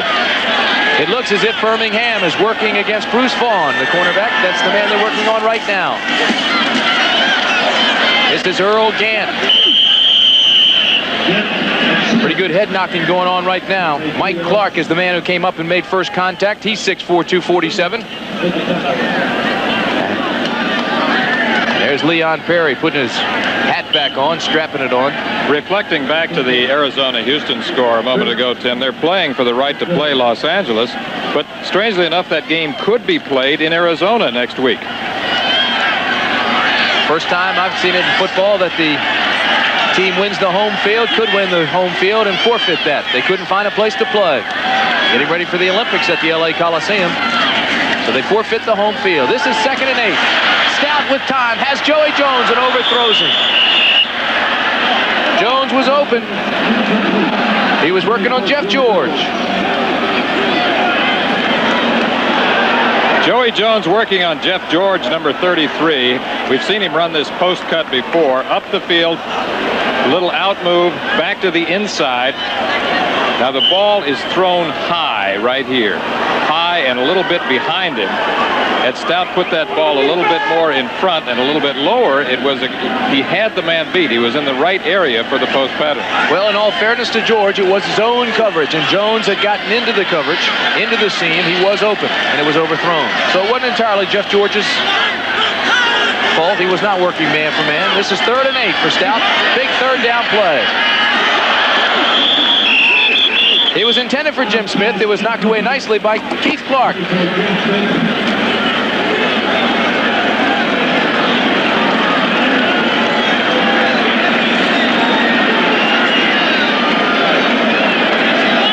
So Danny Miller will come on now to attempt the field goal.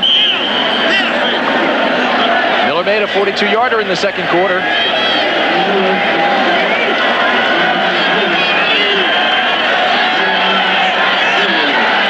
This one from 49 yards. Snap is good. The hold is down. He didn't get all of the kick, but it does have the distance, and it makes it. So the kick is good. Coming into this ball game, his longest was 47 yards against Philadelphia. This one from 49. And it gives Birmingham just a little bit of breathing room. They now lead 20-11. So we have 10 minutes and 25 seconds remaining in the third quarter in Birmingham. Number 25 is Alvin Bailey. He's a 5'10", 183-pound speedster out of Alcorn State. Number 44 you saw was Ricky Williams. He's out of Florida State. He's 5'10", 173, runs a 4.5 40. Danny Miller is the man that'll be kicking off for Birmingham. We've got 10 minutes, 25 seconds remaining in the third quarter. A high end-over-end kick that is taken by Ricky Williams. Gets a hole to the 20, to the 27-yard line.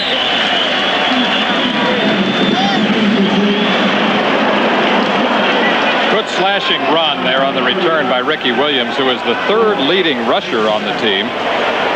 There's quite a drop-off from the first two rushers to the number 3 rusher.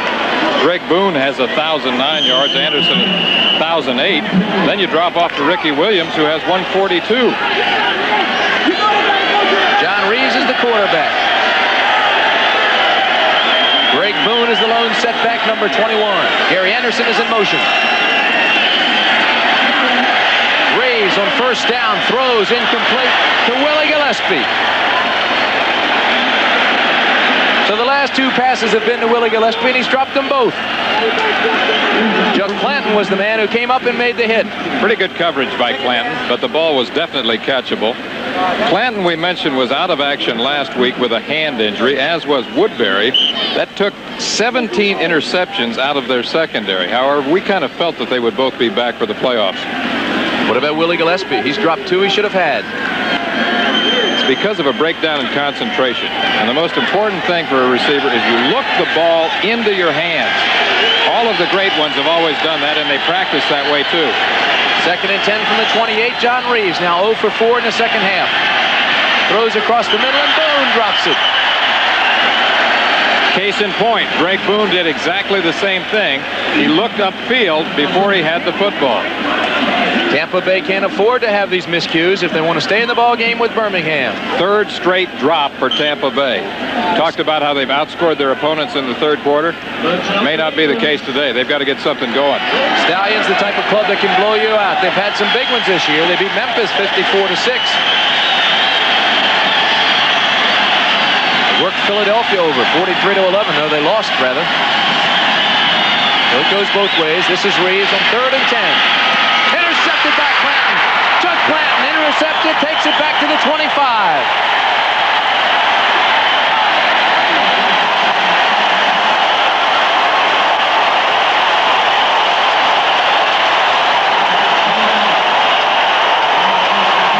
Chuck Clanton's 12th interception of the year, his 2nd today.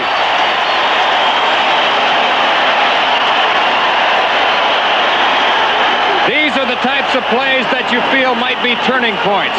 This is when you can feel it turning decisively in favor of one team or the other. The intended receiver for Tampa Bay is number 89, Willie Gillespie, and with perfect timing, Clanton judges the ball right, moves in front of him, and then takes it toward the end zone. Right now, it just looks as if Birmingham wants it more. First down. Stallion, Perry.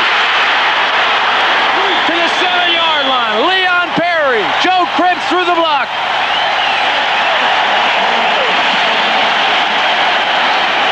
You can feel the emotional energy of this stadium. Look at the blocking on the left side. This is good fundamental football. This is Rollie ball. Crisscrossed by the lineman, lead block by Joe Cribbs. And big Leon Perry, all 248 pounds of him, bulls his way into the secondary. Influence blocks, they run the trap. It sets up 1st and goal from the 7. Perry bangs left side, down inside the 5 to the 3-yard line.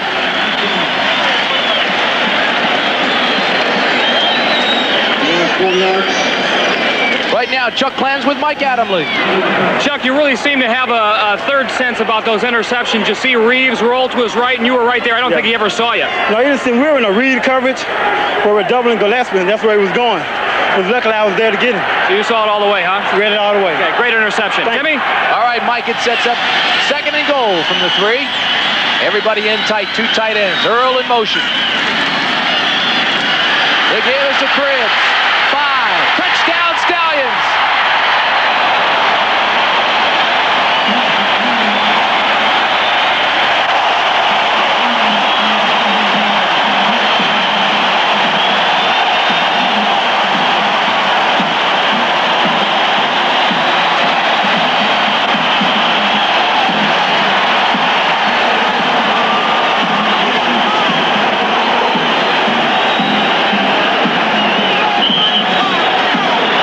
Cribbs is a smart runner as well as a fast runner. Watch how he senses it here. He gets a block from Robin Earl, number 89. Sees that the outside is clear. The block is on Keith Clark, and he sprints to the end zone. Danny Miller's extra point kick is good.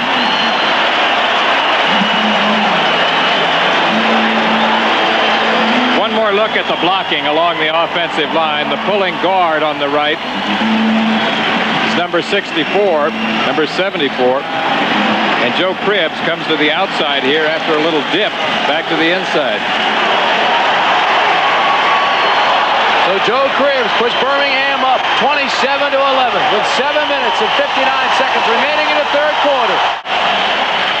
Here in Birmingham, the Stallions have a lead, 27-11. 7:59 remaining in the third quarter.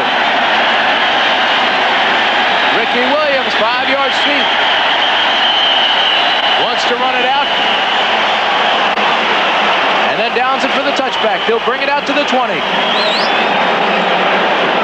So when we bring it out to the 20, John Reeves will have to go to work.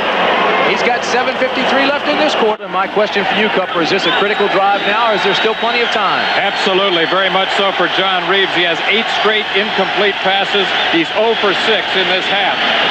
Clanton looks like he's going to stunt, now drops off. They show zone defense. The man in motion is Harvey. Reeves to throw, under pressure. Has a man, it's Anderson. And Anderson takes it up to the 26-yard line. Almost every play, these two clubs are having words. Two teams that don't like each other much. Even though Reeves completes this pass, Tim, look how the pressure continues. Dave Purifoy flies some right there. All day long. Even when he hasn't been sacked, he's been hurried. 2nd and 4 from the 26. Anderson. Not much. Taft sails the linebackers. The one that read it skated down the line and made the tackle. He was a big play man at the University of Missouri. He triggered that upset over Oklahoma last season. That was a 10-zip game in which Ole Mizzou beat Oklahoma at Columbia, Missouri. Hurry up offense, 3rd and 3 from the 27. This is Anderson. He didn't get it. There is a flag.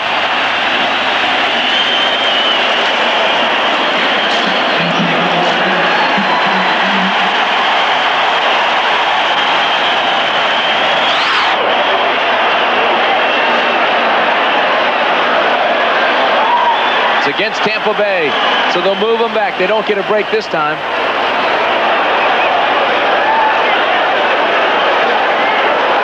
And they'll have to punt it, so Zenon Androsian will come on. Holding, number 21 red, penalty decline, 4th down. They called it on Greg Boone, the running back. Unusual call. Zenon Androsian comes on. He will have to give it back to Birmingham. So the Z-Man goes back to work. He's had a hot leg for 2 straight weeks. Fake. First down, Bandits. They centered it to Zach Henderson, normally a defensive back, number 23, who was in the short punt set there. Haven't seen this play in a long time. Zach Henderson on the left of the center, number 23, takes the snap. Falls in behind 2 blockers there, makes a cut into the seam, and is brought down by number 58 of Birmingham. That's Taft Sales, the linebacker. Bandit ball pays off. It'll be first down at the 33. We've got 6:08 remaining, third quarter. John Reeves under pressure, throws deep, has a man, it's overthrown. Willie Gillespie's pointing back, wanted pass interference on Ricky Ray. No call. He was out there. He was 5 yards behind the nearest defender.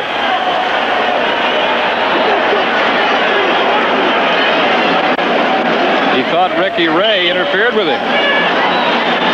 Those are signals from Steve Spurrier indicating the calls. Ronnie Padgett comes out of the ball game. Fred Bohannon comes in. So Birmingham now goes to its nickel defense. 5 defensive backs. It'll be 2nd and 10 from the 33.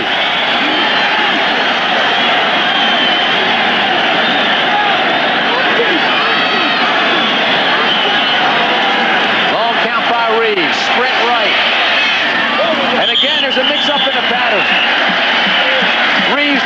backside. Gillespie came inside.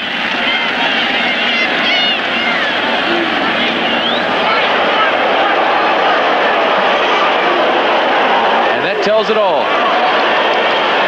You can't have mental breakdowns in a playoff game and expect to win. In the fourth quarter, Houston leads Arizona 13-3. So it looks like the Gamblers are holding on against George Allen's Wranglers. The winner of that game plays Los Angeles next week for the Western Conference Championship. Reeves now 1 for 9 in the second half.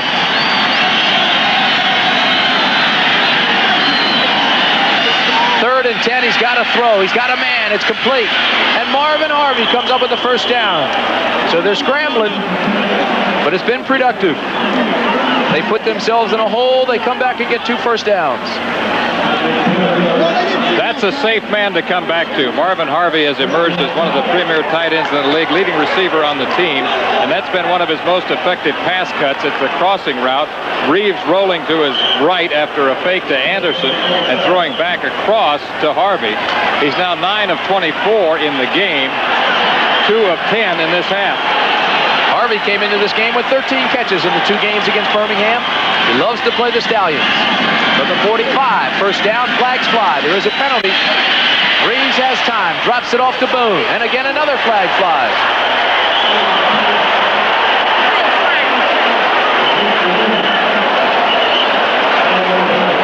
We have one flag near the right hash mark in midfield, the other by the sideline.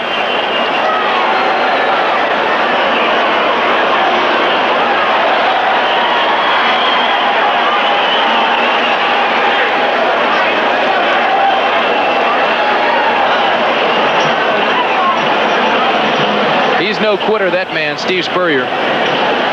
He'll keep his club in this ball game.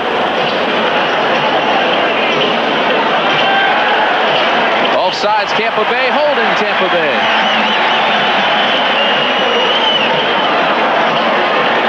The book on Steve Spurrier is he'll find a way to beat you, no matter what it is. Golf, checkers, ping pong, tiddlywinks, whatever. He was the Heisman Trophy winner in 1966 and a first-round draft pick of the 49ers in 1967. Played 9 years in the NFL. He was also the first quarterback taken in the NFL expansion draft. Went to the Tampa Bay Buccaneers. Offside against the offense is declined. Holding. Number 70, offense is accepted. Still first down. So the holding was against John Canine. They move it back. It'll be 1st and 20 now from the 35.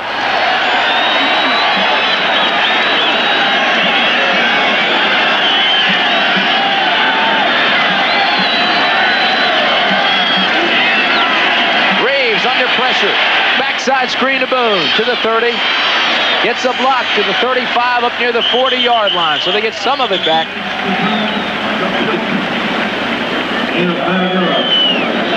Hand signals from Steve Spurrier simply indicating to John Reeves either the formation or the entire call. We have 4 generations of Florida quarterbacks, if you want to go back all the way to the 50s.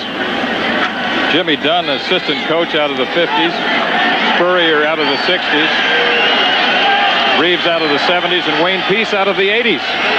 It'll be 2nd and 15. They spread everybody wide. Even their tight end, they flex him off 5 yards. Reeves to throw it into coverage again. And it's almost intercepted. Now a flag comes out. It'll be pass interference. Dennis Woodbury, Fred Bohannon with the men back there covering, along with 55, Herb Spencer. The hell?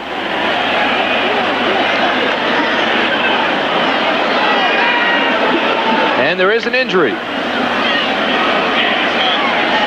Tail end of the last play, Ricky Ray, number 27, is on the coverage of Anderson, number 43.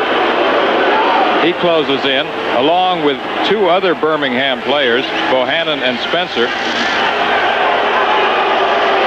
Good call by the official. You saw the contact before the football was there. Here's the call. Pass interference. Number 27 defense. First down. Number 27 is Ricky Ray out of Norfolk State, and there still is a man down on the field, one of the Birmingham players, and I believe it is Ricky Ray. Both men have a right to the football, but you cannot have premature contact. It is Ricky Ray. They're working on his left leg. The trainer and the doctor are there to assist him up near midfield. Houston leads Arizona 16-3, that game in the fourth quarter. Again, we tell you that the winner of that game goes on to play Los Angeles next Saturday. And you can watch it on ABC Sports. They have helped Ricky Ray off the field. It was a leg injury.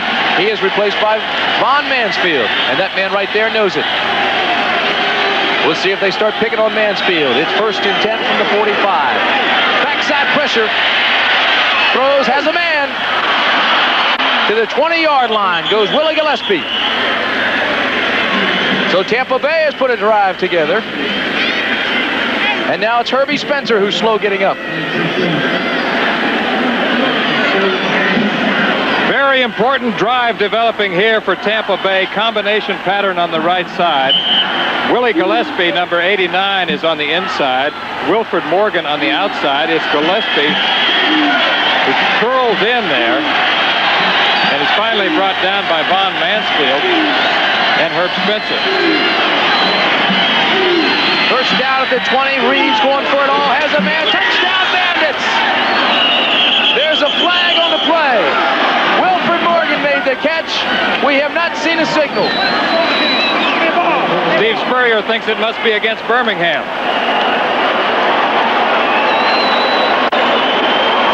John Reeves went to the bundle. The ball had to be perfectly thrown. It was. Pass interference. Number 21, defense. Decline. Touchdown. So it's against Dennis Woodbury. The touchdown will stand. We've got ourselves a ball game, Lee Grosscup. And John Reeves, after a sluggish start in the second half, now has 11 of 26 for 162 yards. Remember, we saw him do this against Philadelphia earlier. Reeves straight drop back here. And watch the interference call against Dennis Woodbury, number 21, as Wilfred Morgan, an acrobatic receiver, goes up for the football right there. He was face guarding him, but it doesn't count. Tampa Bay going for two again. They were successful the first time they tried it. Anderson in motion. Reeves, backside pressure, overthrows the receiver. It's intended for Wilfred Morgan. Big play by Bill Rowe, number 52. Blindside pressure on John Reeves. Well, on the touchdown pass, it looked like man coverage by Dennis Woodbury. He was man for man. They come back for the two-point conversion. Again, it's man, but it's overthrown. Great pressure backside. And he had to hurry the throw. So now we got a 10-point ball game, 27-17. The backside pressure by Rowe, number 52, right in the number 7 of John Reeves as he tries to throw for the end zone. He was trying to throw for Wilfred Morgan underneath the goalpost. Now the offensive lineman who comes up and lines up without a man over his head has to pick up the backside pressure. Nobody did. He came through cleanly for the sack. Scoring drive of the day for Tampa Bay because it gets them back into the football game. They moved 80 yards in 10 plays and used up 4 minutes and 36 seconds. As you look at Willie Gillespie, let me tell you, there are a couple of big plays in that drive. They went on 4th down on a fake punt, got the first. Came back on 3rd and 10 with a pass and got the first. And then went for the big play and got the touchdown. Zenit Androsian, number 9 out of UCLA, is on the punt, or on the kickoff rather.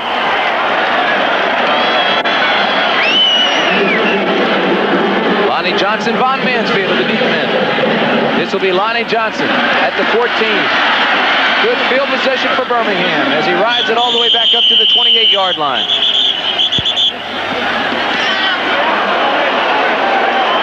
Have you seen enough football in the last 2 days, Lee Grosscup? I was trying to think about it. Conceivably, we could have, by the end of the day, we could cover a minimum of 11 quarters of football in 2 days. Do we make the Guinness or not? Yesterday, the longest football game in history. 4 hours, 3 minutes. Birmingham, we've talked about their ball control tendencies, and look at what they have done today. They have already had the ball for 25 minutes and 43 seconds. That's Rollie ball. Now it's the defense of Tampa Bay that has to rise to the occasion. First down on the 29. Stout to go for the big one. And it's complete to Jim Smith. Now they say it's no good. He made the catch, came down, and lost the football. And again, there's an injury. Well, this looks like a cramp.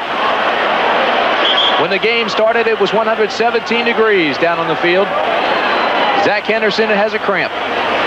Jim Smith, number 86, running a route along the sidelines. Gets up here. He's working beyond Bruce Vaughn, number 30, in the zone coverage. Coming over is Zach Henderson, number 23. Now it's an individual jump ball. Good effort there by Zach Henderson as he wrestles the ball away from Jim Smith, but in the process gets a cramp in his leg. Actually stripped him on the ground. It'll be second down from the 29.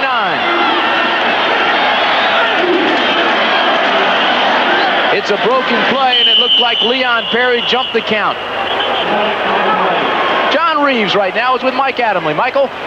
John, I think it's a tribute to the persistence of the Tampa Bay offense with all the broken plays today and drop passes that you're still in this contest. That's right. We still want to fight. We're not going to give up. 2:41 left in the third quarter here. We got plenty of time. Tell us about the touchdown to Wilfred Morgan. Well, it's a streak, and Wilford's got an uncanny ability to jump up and make catches like that, and that's why we did it. Why have you guys been a little out of sync today? Well, a lot of it's to do with Birmingham playing tough, but we're not as fluid as we'd like to be. Okay, John, thank you. Thank Timmy? you. Okay, Mike, thank you. A very candid John Reeves, and they are out of sync. They haven't had the rhythm that we've seen them in the past. They had that rhythm last weekend right here when they beat this very Birmingham Stallion team 17-16. Big play for the Stallions. 3rd and 10 from the 29. Toller in motion. Stoudt throws. It's Toller. Breaks a tackle and almost has the first down. Comes up 2 yards shy. Warren Hanna was the man who made the hit on Toller. So bring on the punting team, and Bandit ball goes back to work.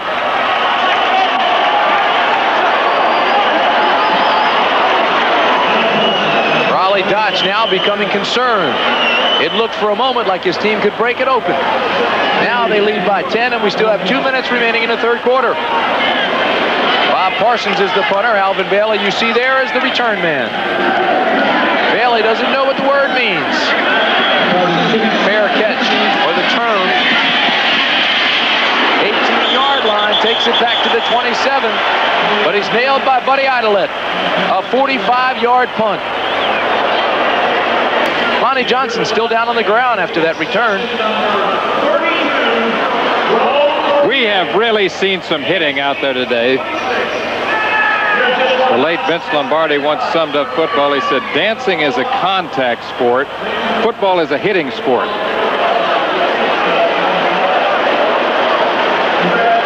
Hard to define the nature of that injury, and I think it would be bad to speculate, Tim. It's been that type of day. We've seen injuries. We've seen cramps. Walking wounded. That's Ricky Ray, who injured his knee and was helped off the field in the last possession. 117 degrees on the field when the game started. It has heated up a little bit more than that, I would presume.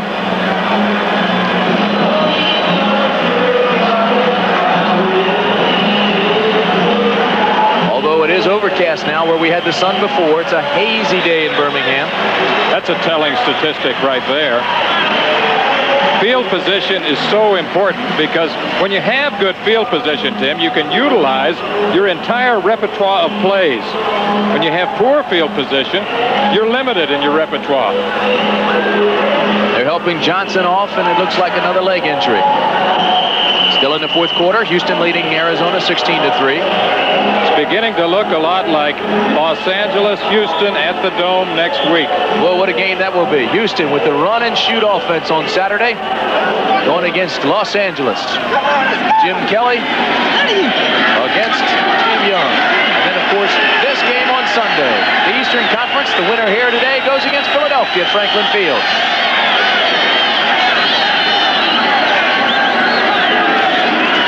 The pitch back to Boone. Boone, tough yardage, tries to get out of the pile and can't.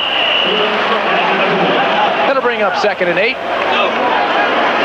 10 minutes still left in that game down in Houston, so anything can happen. I know George Allen wants that game a lot. So does Roman Gabriel.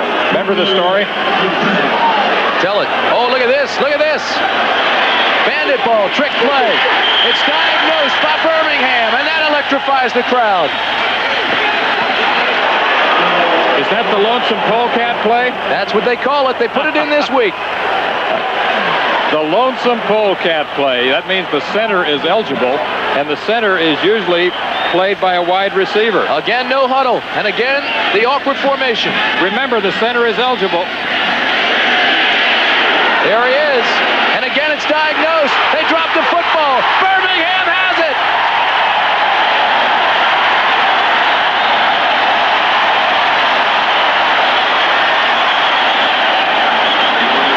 There is a flag down, however. John Reeves is smiling. It's against Birmingham. Well, for a minute it looked like touch football down the street. Lonesome polecat formation. Power to the left. Eligible men on the right. Ball thrown and completed to number 80, Wilford Morgan. He's sandwiched there. Recovery apparently. Let's listen. 12 players on the defense, participating. 5 yards. No wonder they anticipated and defensed it so well. They had 12 men on the field. In Canada, that's legal. Not in the United States. They had 2 receivers to the right. They had the center at midfield. They had everybody else to the left. They threw to the center, but there were 12 men on the field for Birmingham.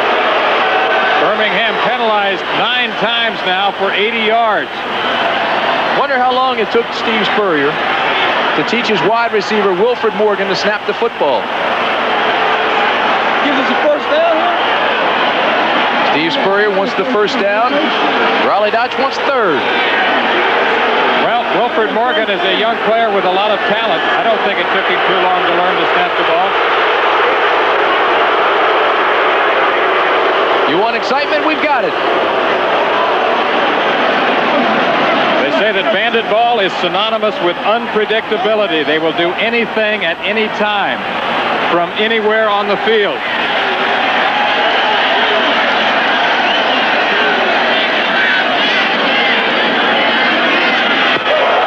Five-yard penalty from the previous spot. The down goes over. Third down. Rollie Dotsch wins out. It'll be third down, 3 yards for the first. The ball on the 32-yard line, Tampa Bay.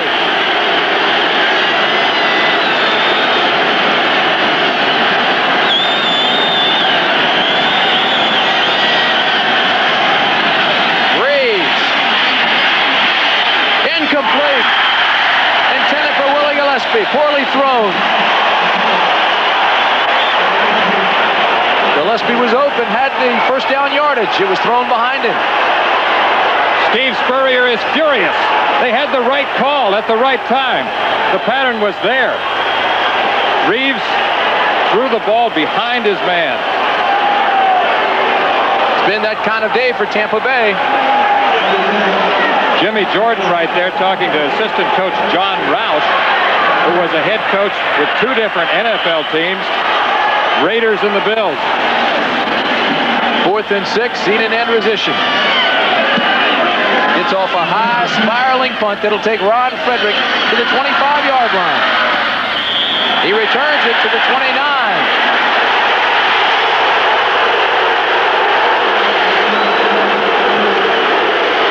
A 42-yard punt by Zenon Androsian. And a 4-yard return.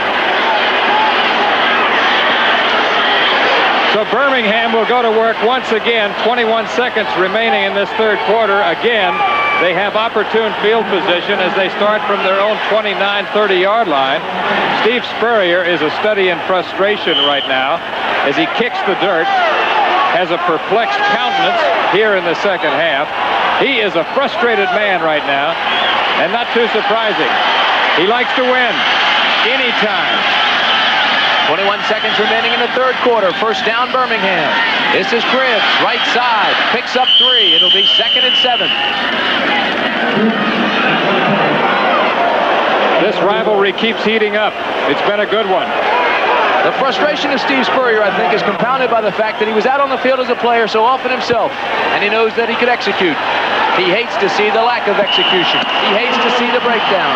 And right now, his team is broken down, and they trail by 10. So that's the end of the third quarter. United States Football League action continues. Tampa Bay and Birmingham. We've got 15 minutes remaining at Legion Field. The Birmingham Stallions have a 10-point lead. They also have the football. It's 2nd and 7 from the 33-yard line to start the final stanza. Joey Jones, Jim Smith, the wideouts. Leon Perry, Joe Cribs, the backs. This is Perry. Right now, let's go to New York. Jim Lampley has this USFL report. Tim, through 3 quarters, the Arizona rushing tandem of Tim Spencer and Kevin Long could generate only 24 yards. But now, Spencer has broken through for this 20-yard touchdown run. And it's 16-10 Houston with 6 minutes to go. Jim Kelly, 44 TDs in the regular season, none today. Back to Tim Brand. So Jim Lampley, you keep an eye on that one for us. We've got a whale of a football game there. We've got Birmingham leading by 10 here. Joe Cribs, first down.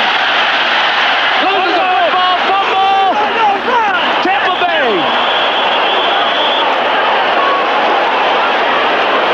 Well, we'll have to wait to see when they unpile. Now Cliff Stoudt says that Hay got it back.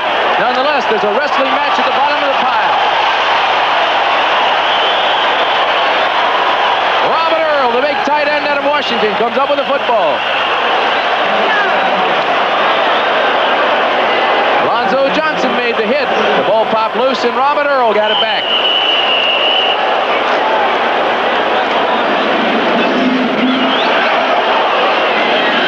It'll be first down at the 46.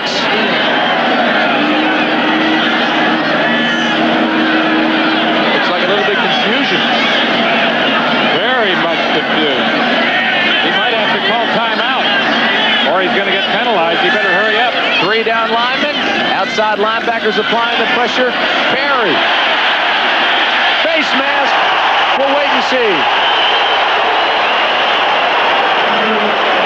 Bruce Vaughn is the man who made the tackle.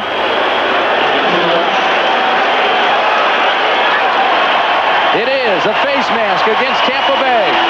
We could see that up here.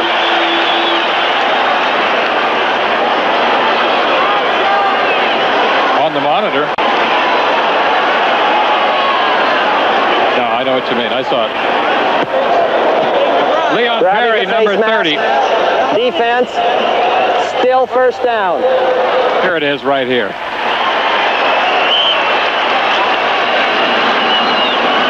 Number 53 is Paul Porowski, the linebacker. It'll be 1st and 10 from the 39-yard line. Perry, flea flicker, Stout, looks deep, now in trouble, and overthrows his tight end purposely. Well, he got in trouble, everybody was covered, so he overthrew Robin Earl, just to alleviate the sack.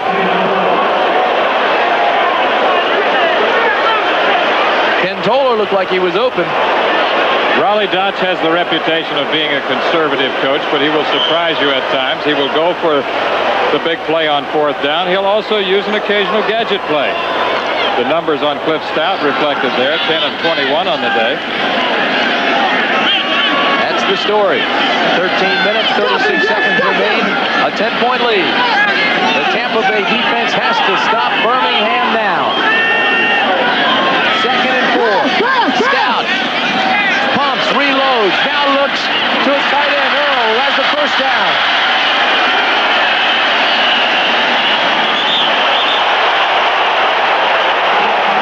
Leon Perry having a few words with Paul Porowski. And I'll guarantee you those words aren't airable.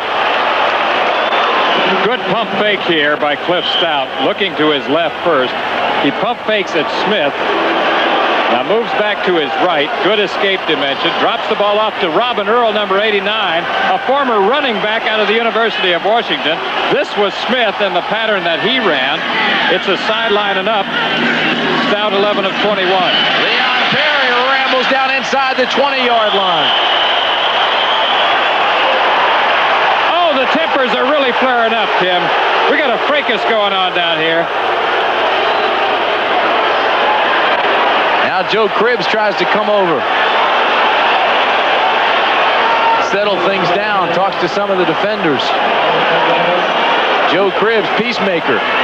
Leon Perry has really made a difference for them this year.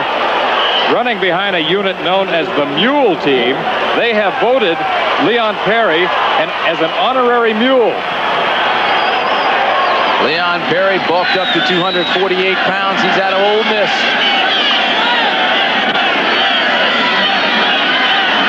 Joey Jones comes back in. Toller goes out. At the bottom of the screen is Jim Smith. Joe Cribbs, stutter steps. Picks up one, but then he runs into Ron Simmons. And Cribbs wants to go after him. Well, they're losing their composure right now in the heat of battle. We saw this scramble last week. Two clubs that don't like each other very much. They will scratch and they will claw. And they will keep coming at you. I think it's one of the most intense rivalries in the short history of the United States Football League. It'll bring up 3rd and 3 at the 18. They bring out Joey Jones and Jim Smith. Two tight ends, Jay Repko, Robin Earl.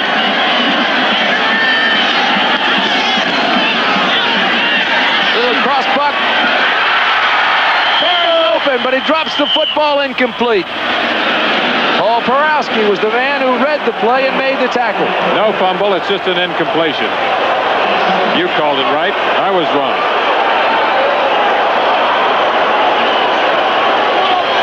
Good action here. Misdirection action in the backfield before Stoudt rolls. And he dumps it off in the flat to Leon Perry. Very catchable pass. Perry should have the ball. Remember another thing, with the heat and the humidity, your hands get sweaty, Tim. Sometimes the ball will slip through. Danny Miller to attempt a 30-yarder. You saw the numbers there. From the 30 to the 39 yards, he's 4 for 4.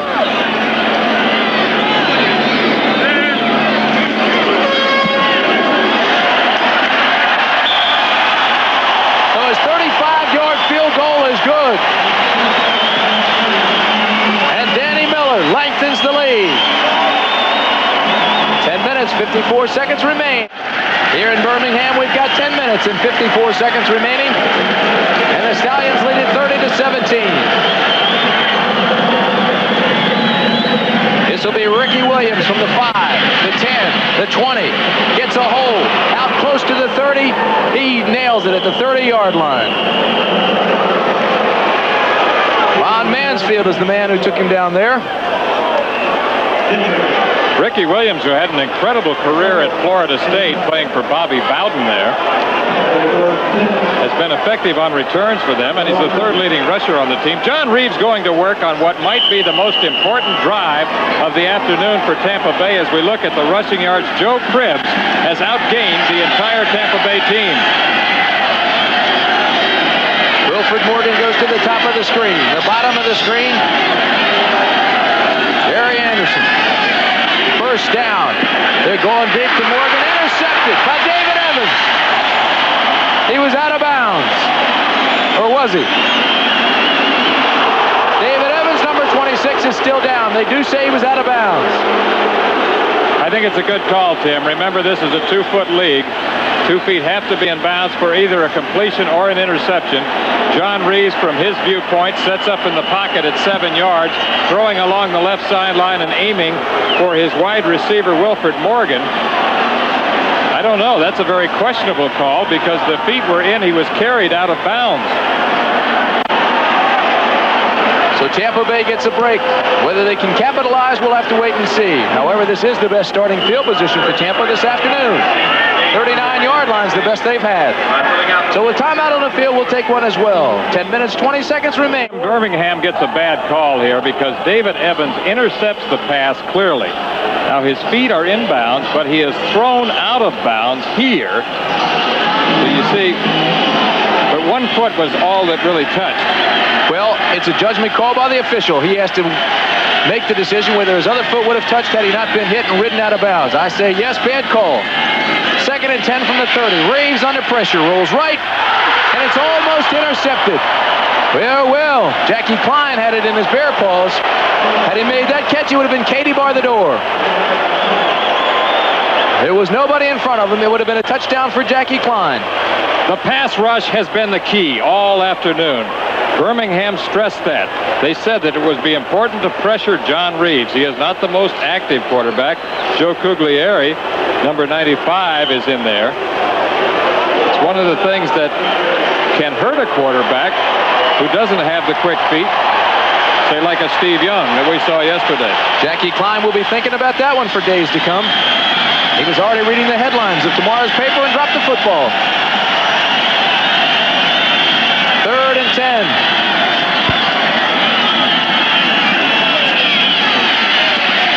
Reeves throws. Complete to Frederick, first down. Check that. Larry Brodsky, number 82.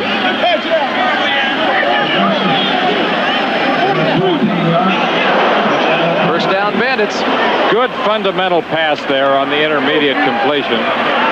Brodsky ran a deep hook pattern, and the way to throw that hook is to throw it low and hard, so nobody can come in front.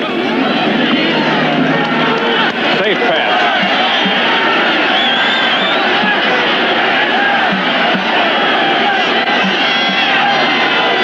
Brodsky and Morgan to the top. Gary Anderson to the bottom of your wide receivers. This is first down. Greg Boone up close to another first down. Loses the football. There's a scramble. Birmingham says it got it.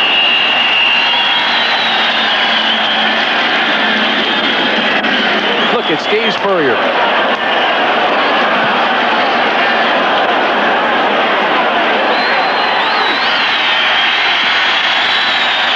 Still no signal from the officials. There it is. Birmingham has the ball. And it's David Evans who comes up with it. But it was Herbie Spencer, once again, number 55, who got the hard hit on Greg Boone that knocked the ball loose, setting it up for David Evans, the X-back. We've got 9 minutes and 20 seconds remaining in this ball game. The Stallions make another big turnover. With the latest from the Astrodome. Remember Doug Dennison, who used to wear number 21 for the Cowboys? He wears that number now for the Arizona Wranglers. This touchdown catch, 11 yards from Greg Landry, with 1:49 to go in the Dome, has given Arizona its first lead of the day, 17-16 over Houston. Now back to Tim Brand. So the Los Angeles Express are sitting home watching that one, wondering which team it will be, Arizona or Houston. Right now, the Wranglers have the advantage, and this is the key to our ball game. Tampa Bay, 4 turnovers, Birmingham, none.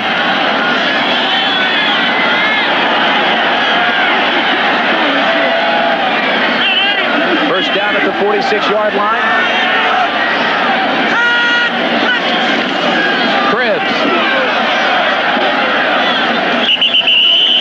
Picks up 3 tough ones. It'll be 2nd and 7. Let's go back a little bit and watch the action of Herb Spencer. Previous play, John Reeves, straight drop back action, looks deep first, then dumps off to Greg Boone, number 21, running one of the underneath cuts. He swivels back to the outside, cuts back upfield. Here's the hard hit.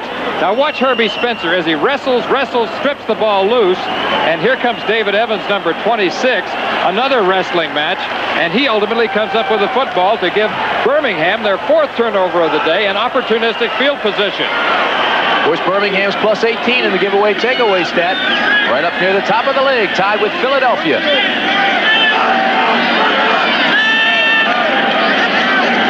It's 2nd and 6. Inside. Great hit by the linebackers. Paul Porowski made first contact. Lonzo Johnson, number 58, was there as well. It'll bring up 3rd and 3. Leon Perry came of age in the 2nd game of the year in a game that we covered against the Los Angeles Express. He had not carried up until that time. He was the leading ball carrier in the first half of that game. The hero of the first half has gotten better week by week and really formed with Joe Cribbs, one of the top running tandems in the league. Hard to believe a man that big was also a track athlete, sprinting in the 100 and 220.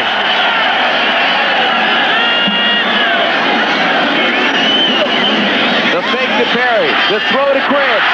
to the 40. The 30-yard line goes Joe Cribbs. And listen to this crowd.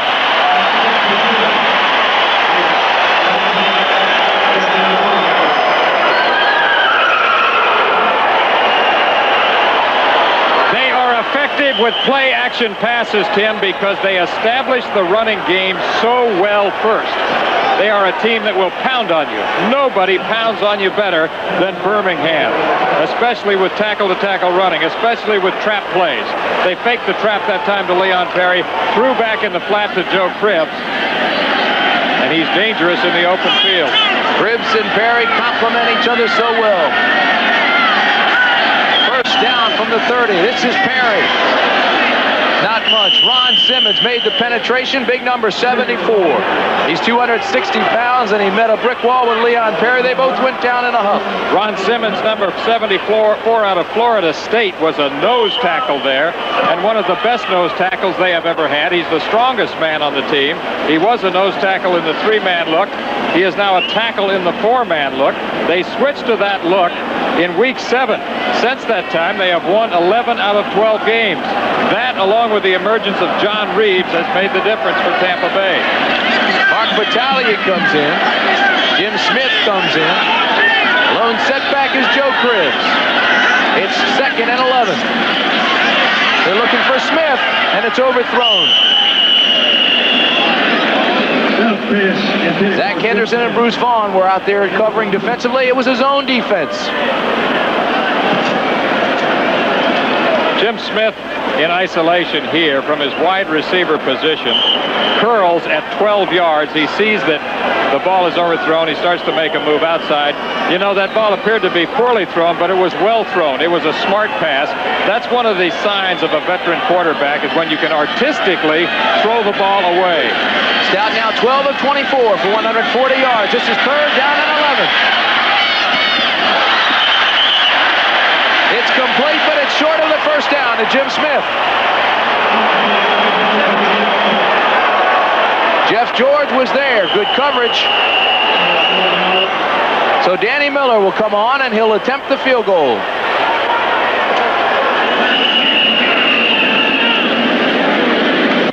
So far, Danny Miller has hit one from 42, 49, and 35 yards.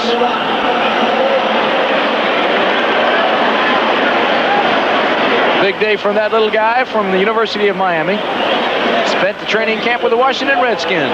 Now he's here in Birmingham. George Allen has brought the experienced Arizona Wranglers back for the win, 17-16 over Houston. The winner now, Arizona, will host Los Angeles next Saturday for the Western Conference Championship. Lee Grosscup and I will be there.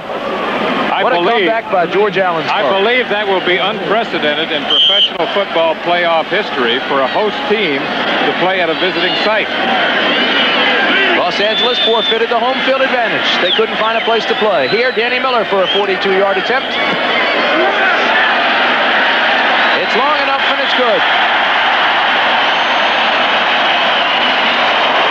So Danny Miller gets his 4th field goal of the day. He's hit from 42, 42, 49, and 35. And the score now, Birmingham 33, the Tampa Bay Bandits 17. We've got 5 minutes and 14 seconds remaining. Right now, Birmingham well in control on its way to the Eastern Conference Championship game. Championship game is all set. Los Angeles will travel to Tempe, Arizona to take on the Arizona Wranglers. First time I can remember in football history that a team has forfeited the home field for the championship game. And then Sunday afternoon, ABC will show you the Eastern Conference Championship game. Philadelphia will host Tampa Bay or Birmingham. That'll be at Franklin Field. You can watch both of those games next week. The Western Conference on Saturday, the Eastern Conference on Sunday. Miller's kick is a low kick. Ricky Williams takes it about the goal line. The 20. And that'll be all. Tim, I want to tell you an interesting sideline to that Arizona victory. Roman Gabriel, the offensive coordinator, when he was coaching against Mouse Davis, the offensive coordinator of Houston in college, lost to Mouse 93-7. He said if he ever got a chance to coach against Mouse Davis again, he was going to find a way to beat him. Just a little sidelight. You know, George Allen must have had the defense playing extremely well today to hold the run and shoot offense of Houston. Look at the time of possession numbers there.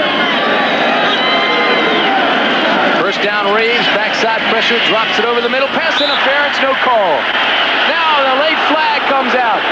The official on the play did not make the call. It came from the side judge. Bill Rowe hit Greg Boone early.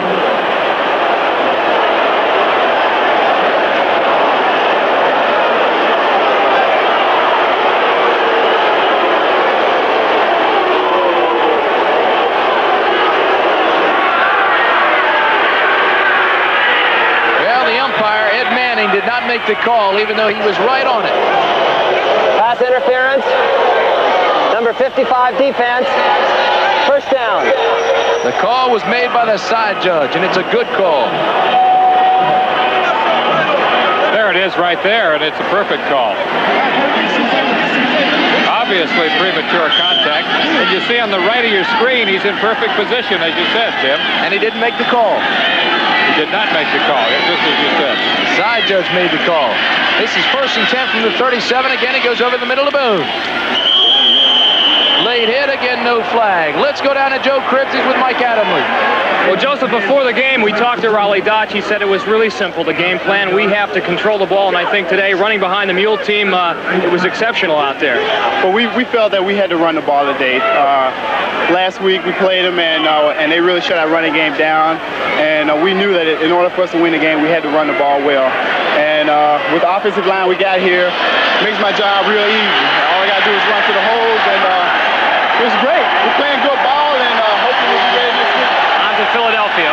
Best of luck. Thanks, Joe. Timmy? Well, the crowd roar you hear, Michael, is because the official got nailed. But there's holding against Tampa Bay, so everything in the play will be nullified. We're happy to say the official's up. He is limping a bit.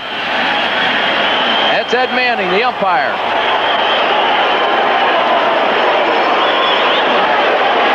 Five-step drop by quarterback John Reeves.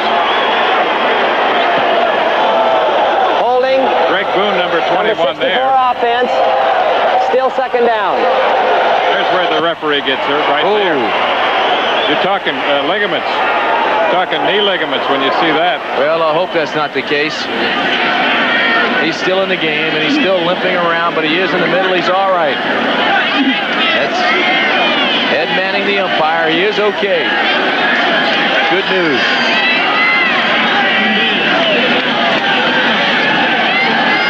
Second and 13. The ball on the 34 again. Reeves has the pressure, and it's intercepted. This time by Dennis Woodbury. Woodbury at midfield. The 5th turnover of the game. Jackie Klein having a few choice words with Wilfred Morgan. Remember, Woodbury and Clanton did not play last week, Tim. What a difference they have made today. Reeves throws his 3rd interception of the day. He's trying to get the ball down to Wilfred Morgan, number 80, and in perfect position is safety man Dennis Woodbury, number 21. Well, the discussion is about Jackie Klein and Wilfred Morgan, who had a heated discussion on the field, and it looks like they're going to mark it off against Tampa Bay.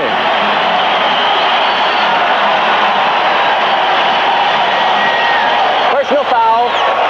Unnecessary roughness, number 80 on the defense. First down.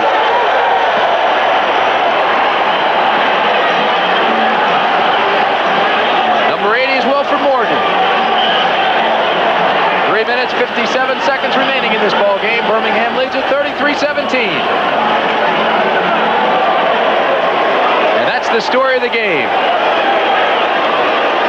We told you that Birmingham leads the league, tied with Philadelphia in giveaway takeaways. They have lived up to that billing, coming in with 5 turnovers. Have forced 5 turnovers. And they've capitalized on both of them. Cliff Stoudt all day to throw, and finally he just throws it out of bounds.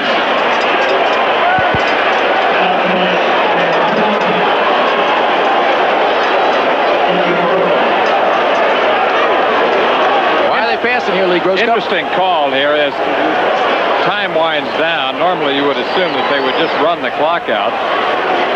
However, because of the fact that they have been so successful with their possession football game, they are able to utilize play-action passes and not get into the high-risk category.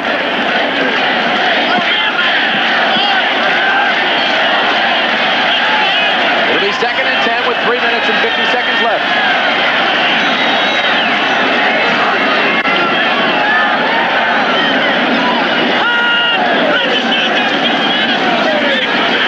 Big Leon Perry to the 30. He rambles down to the 26-yard line. And again, they're following the blocking of Pat Saindon. Pat Saindon, the strongest man on the team, Tim, number 74, is a powerlifting champion. He's number 74, blocking down on number 75. No, he's pulling right here, kicking out. And that sets it up for Leon Perry to cut inside the block, get into the secondary before he's brought down by number 56, Keith Clark, the linebacker. Well, the story's been turnovers. Coming into this game, Reeves had gone 79 attempts without an interception. He has 3 today. Tampa Bay, 212 yards passing. Birmingham, 142. But the difference has been on the ground. Leon Perry, 14 carries, 71 yards. Joe Cribbs, 17 carries, 110 yards. Difference has also been turnovers. The bottom line, time of possession. This is Leon Perry to the 20-yard line.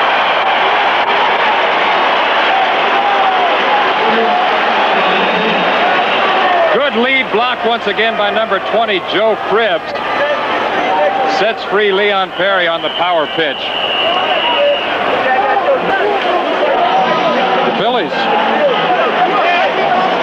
Do they play today? These Phillies. Stallions on the field. The Phillies are on the sidelines. They've come to play. Fans here in Birmingham enjoy their football. This is Tampa's final timeout. John Reeves, very disappointed. Did not throw an interception in his last 79 attempts. Today he's thrown 3.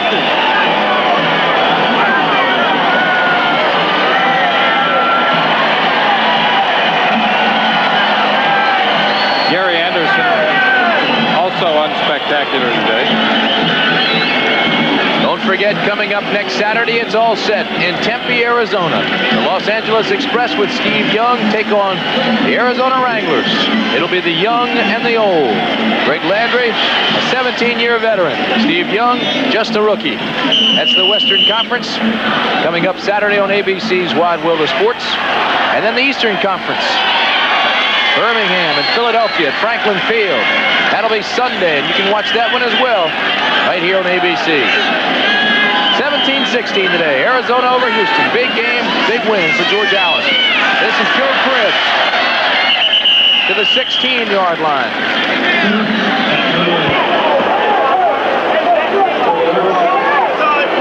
That was Tampa Bay's final timeout, by the way. So with 3 minutes and 1 second, the only thing to stop the clock now is the 2-minute warning. Steve Spurrier, a man we've talked about throughout the afternoon, does not like to lose at anything. He plays every game to win, whether it's a preseason game or a meaningless game such as last week in terms of the final standing. This has got to hurt him. 2nd and 6 from the 15. Earl in motion. Stoudt inside the 15 to the 14 on a broken play. Good call. That's not the counter option. That's not the whirly bird. That was a broken play.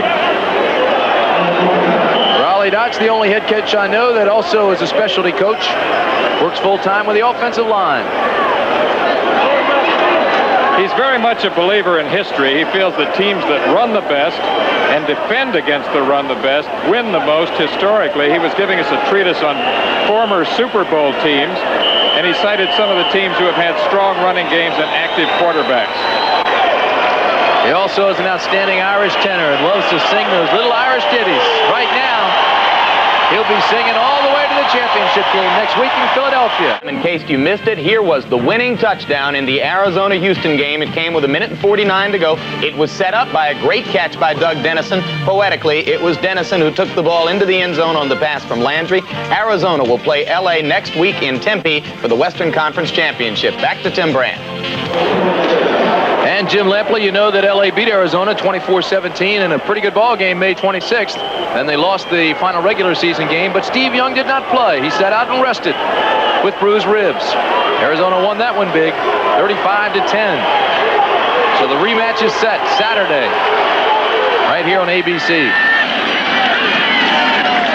This is 3rd down and 6. Stoudt rolls right, now throws deep, and overthrows Leon Perry. Let's go downstairs to Mike Adams. Gotta go in. Well, it looks like Cliff Stoudt is all right. We were going to stay here and see if maybe he was shaken up a little bit. It was Walter Carter who laid the hit on Stoudt. Walter Carter, the man who blocked the extra point last week to maintain that 17-16 win for Tampa.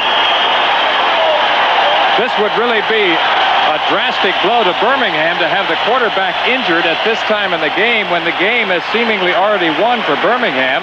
It's Walter Carter, number 75, 6'4", 250 pounds out of Florida State, who really gives Cliff Stoudt a lick along the right sideline. Danny Miller on to attempt the field goal. It'll be a 32-yarder. And it's good. So Danny Miller today is hit from 32, 42, 49, 35, and 42 yards. 18 points. Quite a story. 5 field goals, ties the record.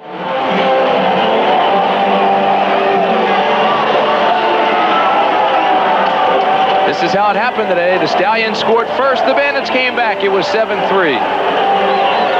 And the Stallions just seemingly took over because Tampa Bay ran out of gas.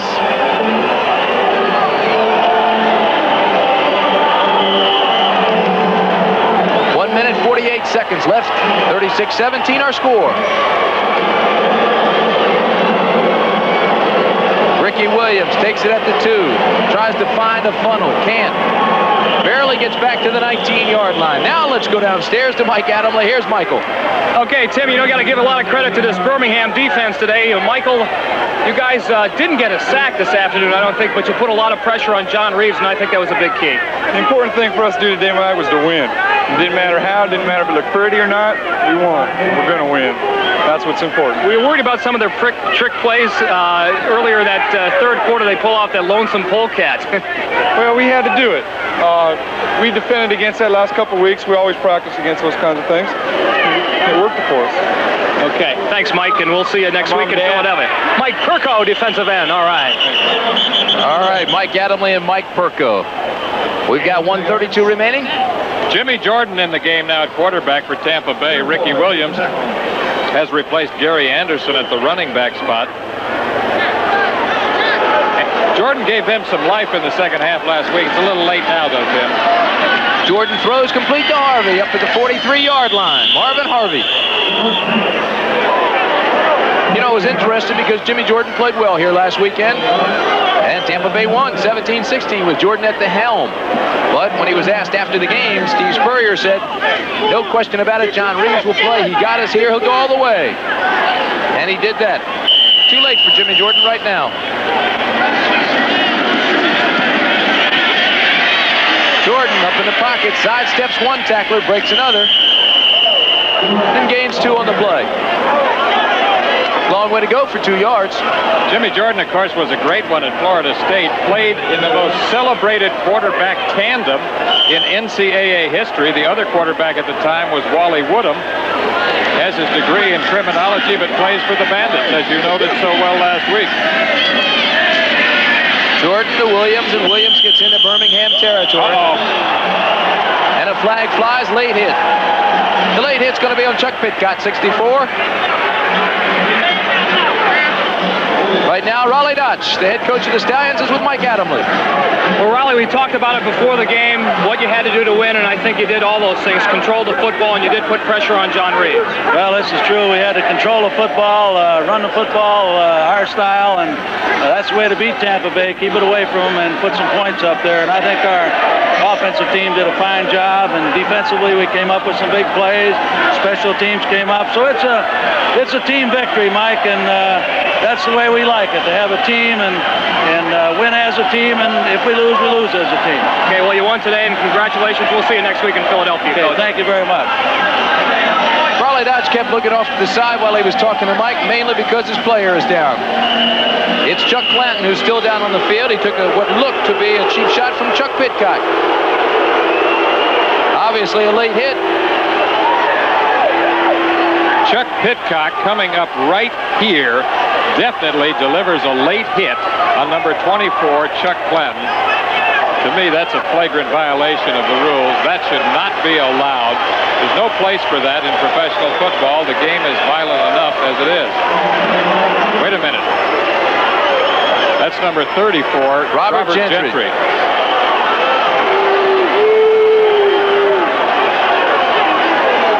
No matter who it was, he got a late hit.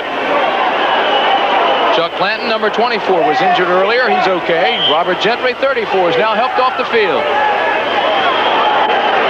That's Chuck Pitcock.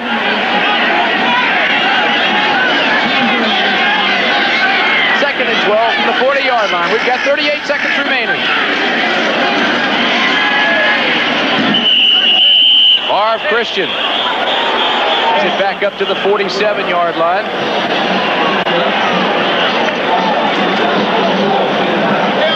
Well, Tampa Bay's just phoning it in now, Tim. And Detroit goes to Comiskey Park.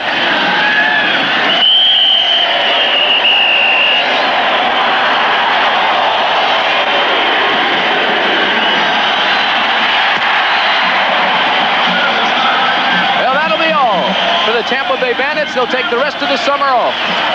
For the Birmingham Stallions, well, they'll go back to work. And they'll meet Philadelphia at Franklin Field next Sunday. You can watch it here on ABC. A very disappointed Steve Spurrier.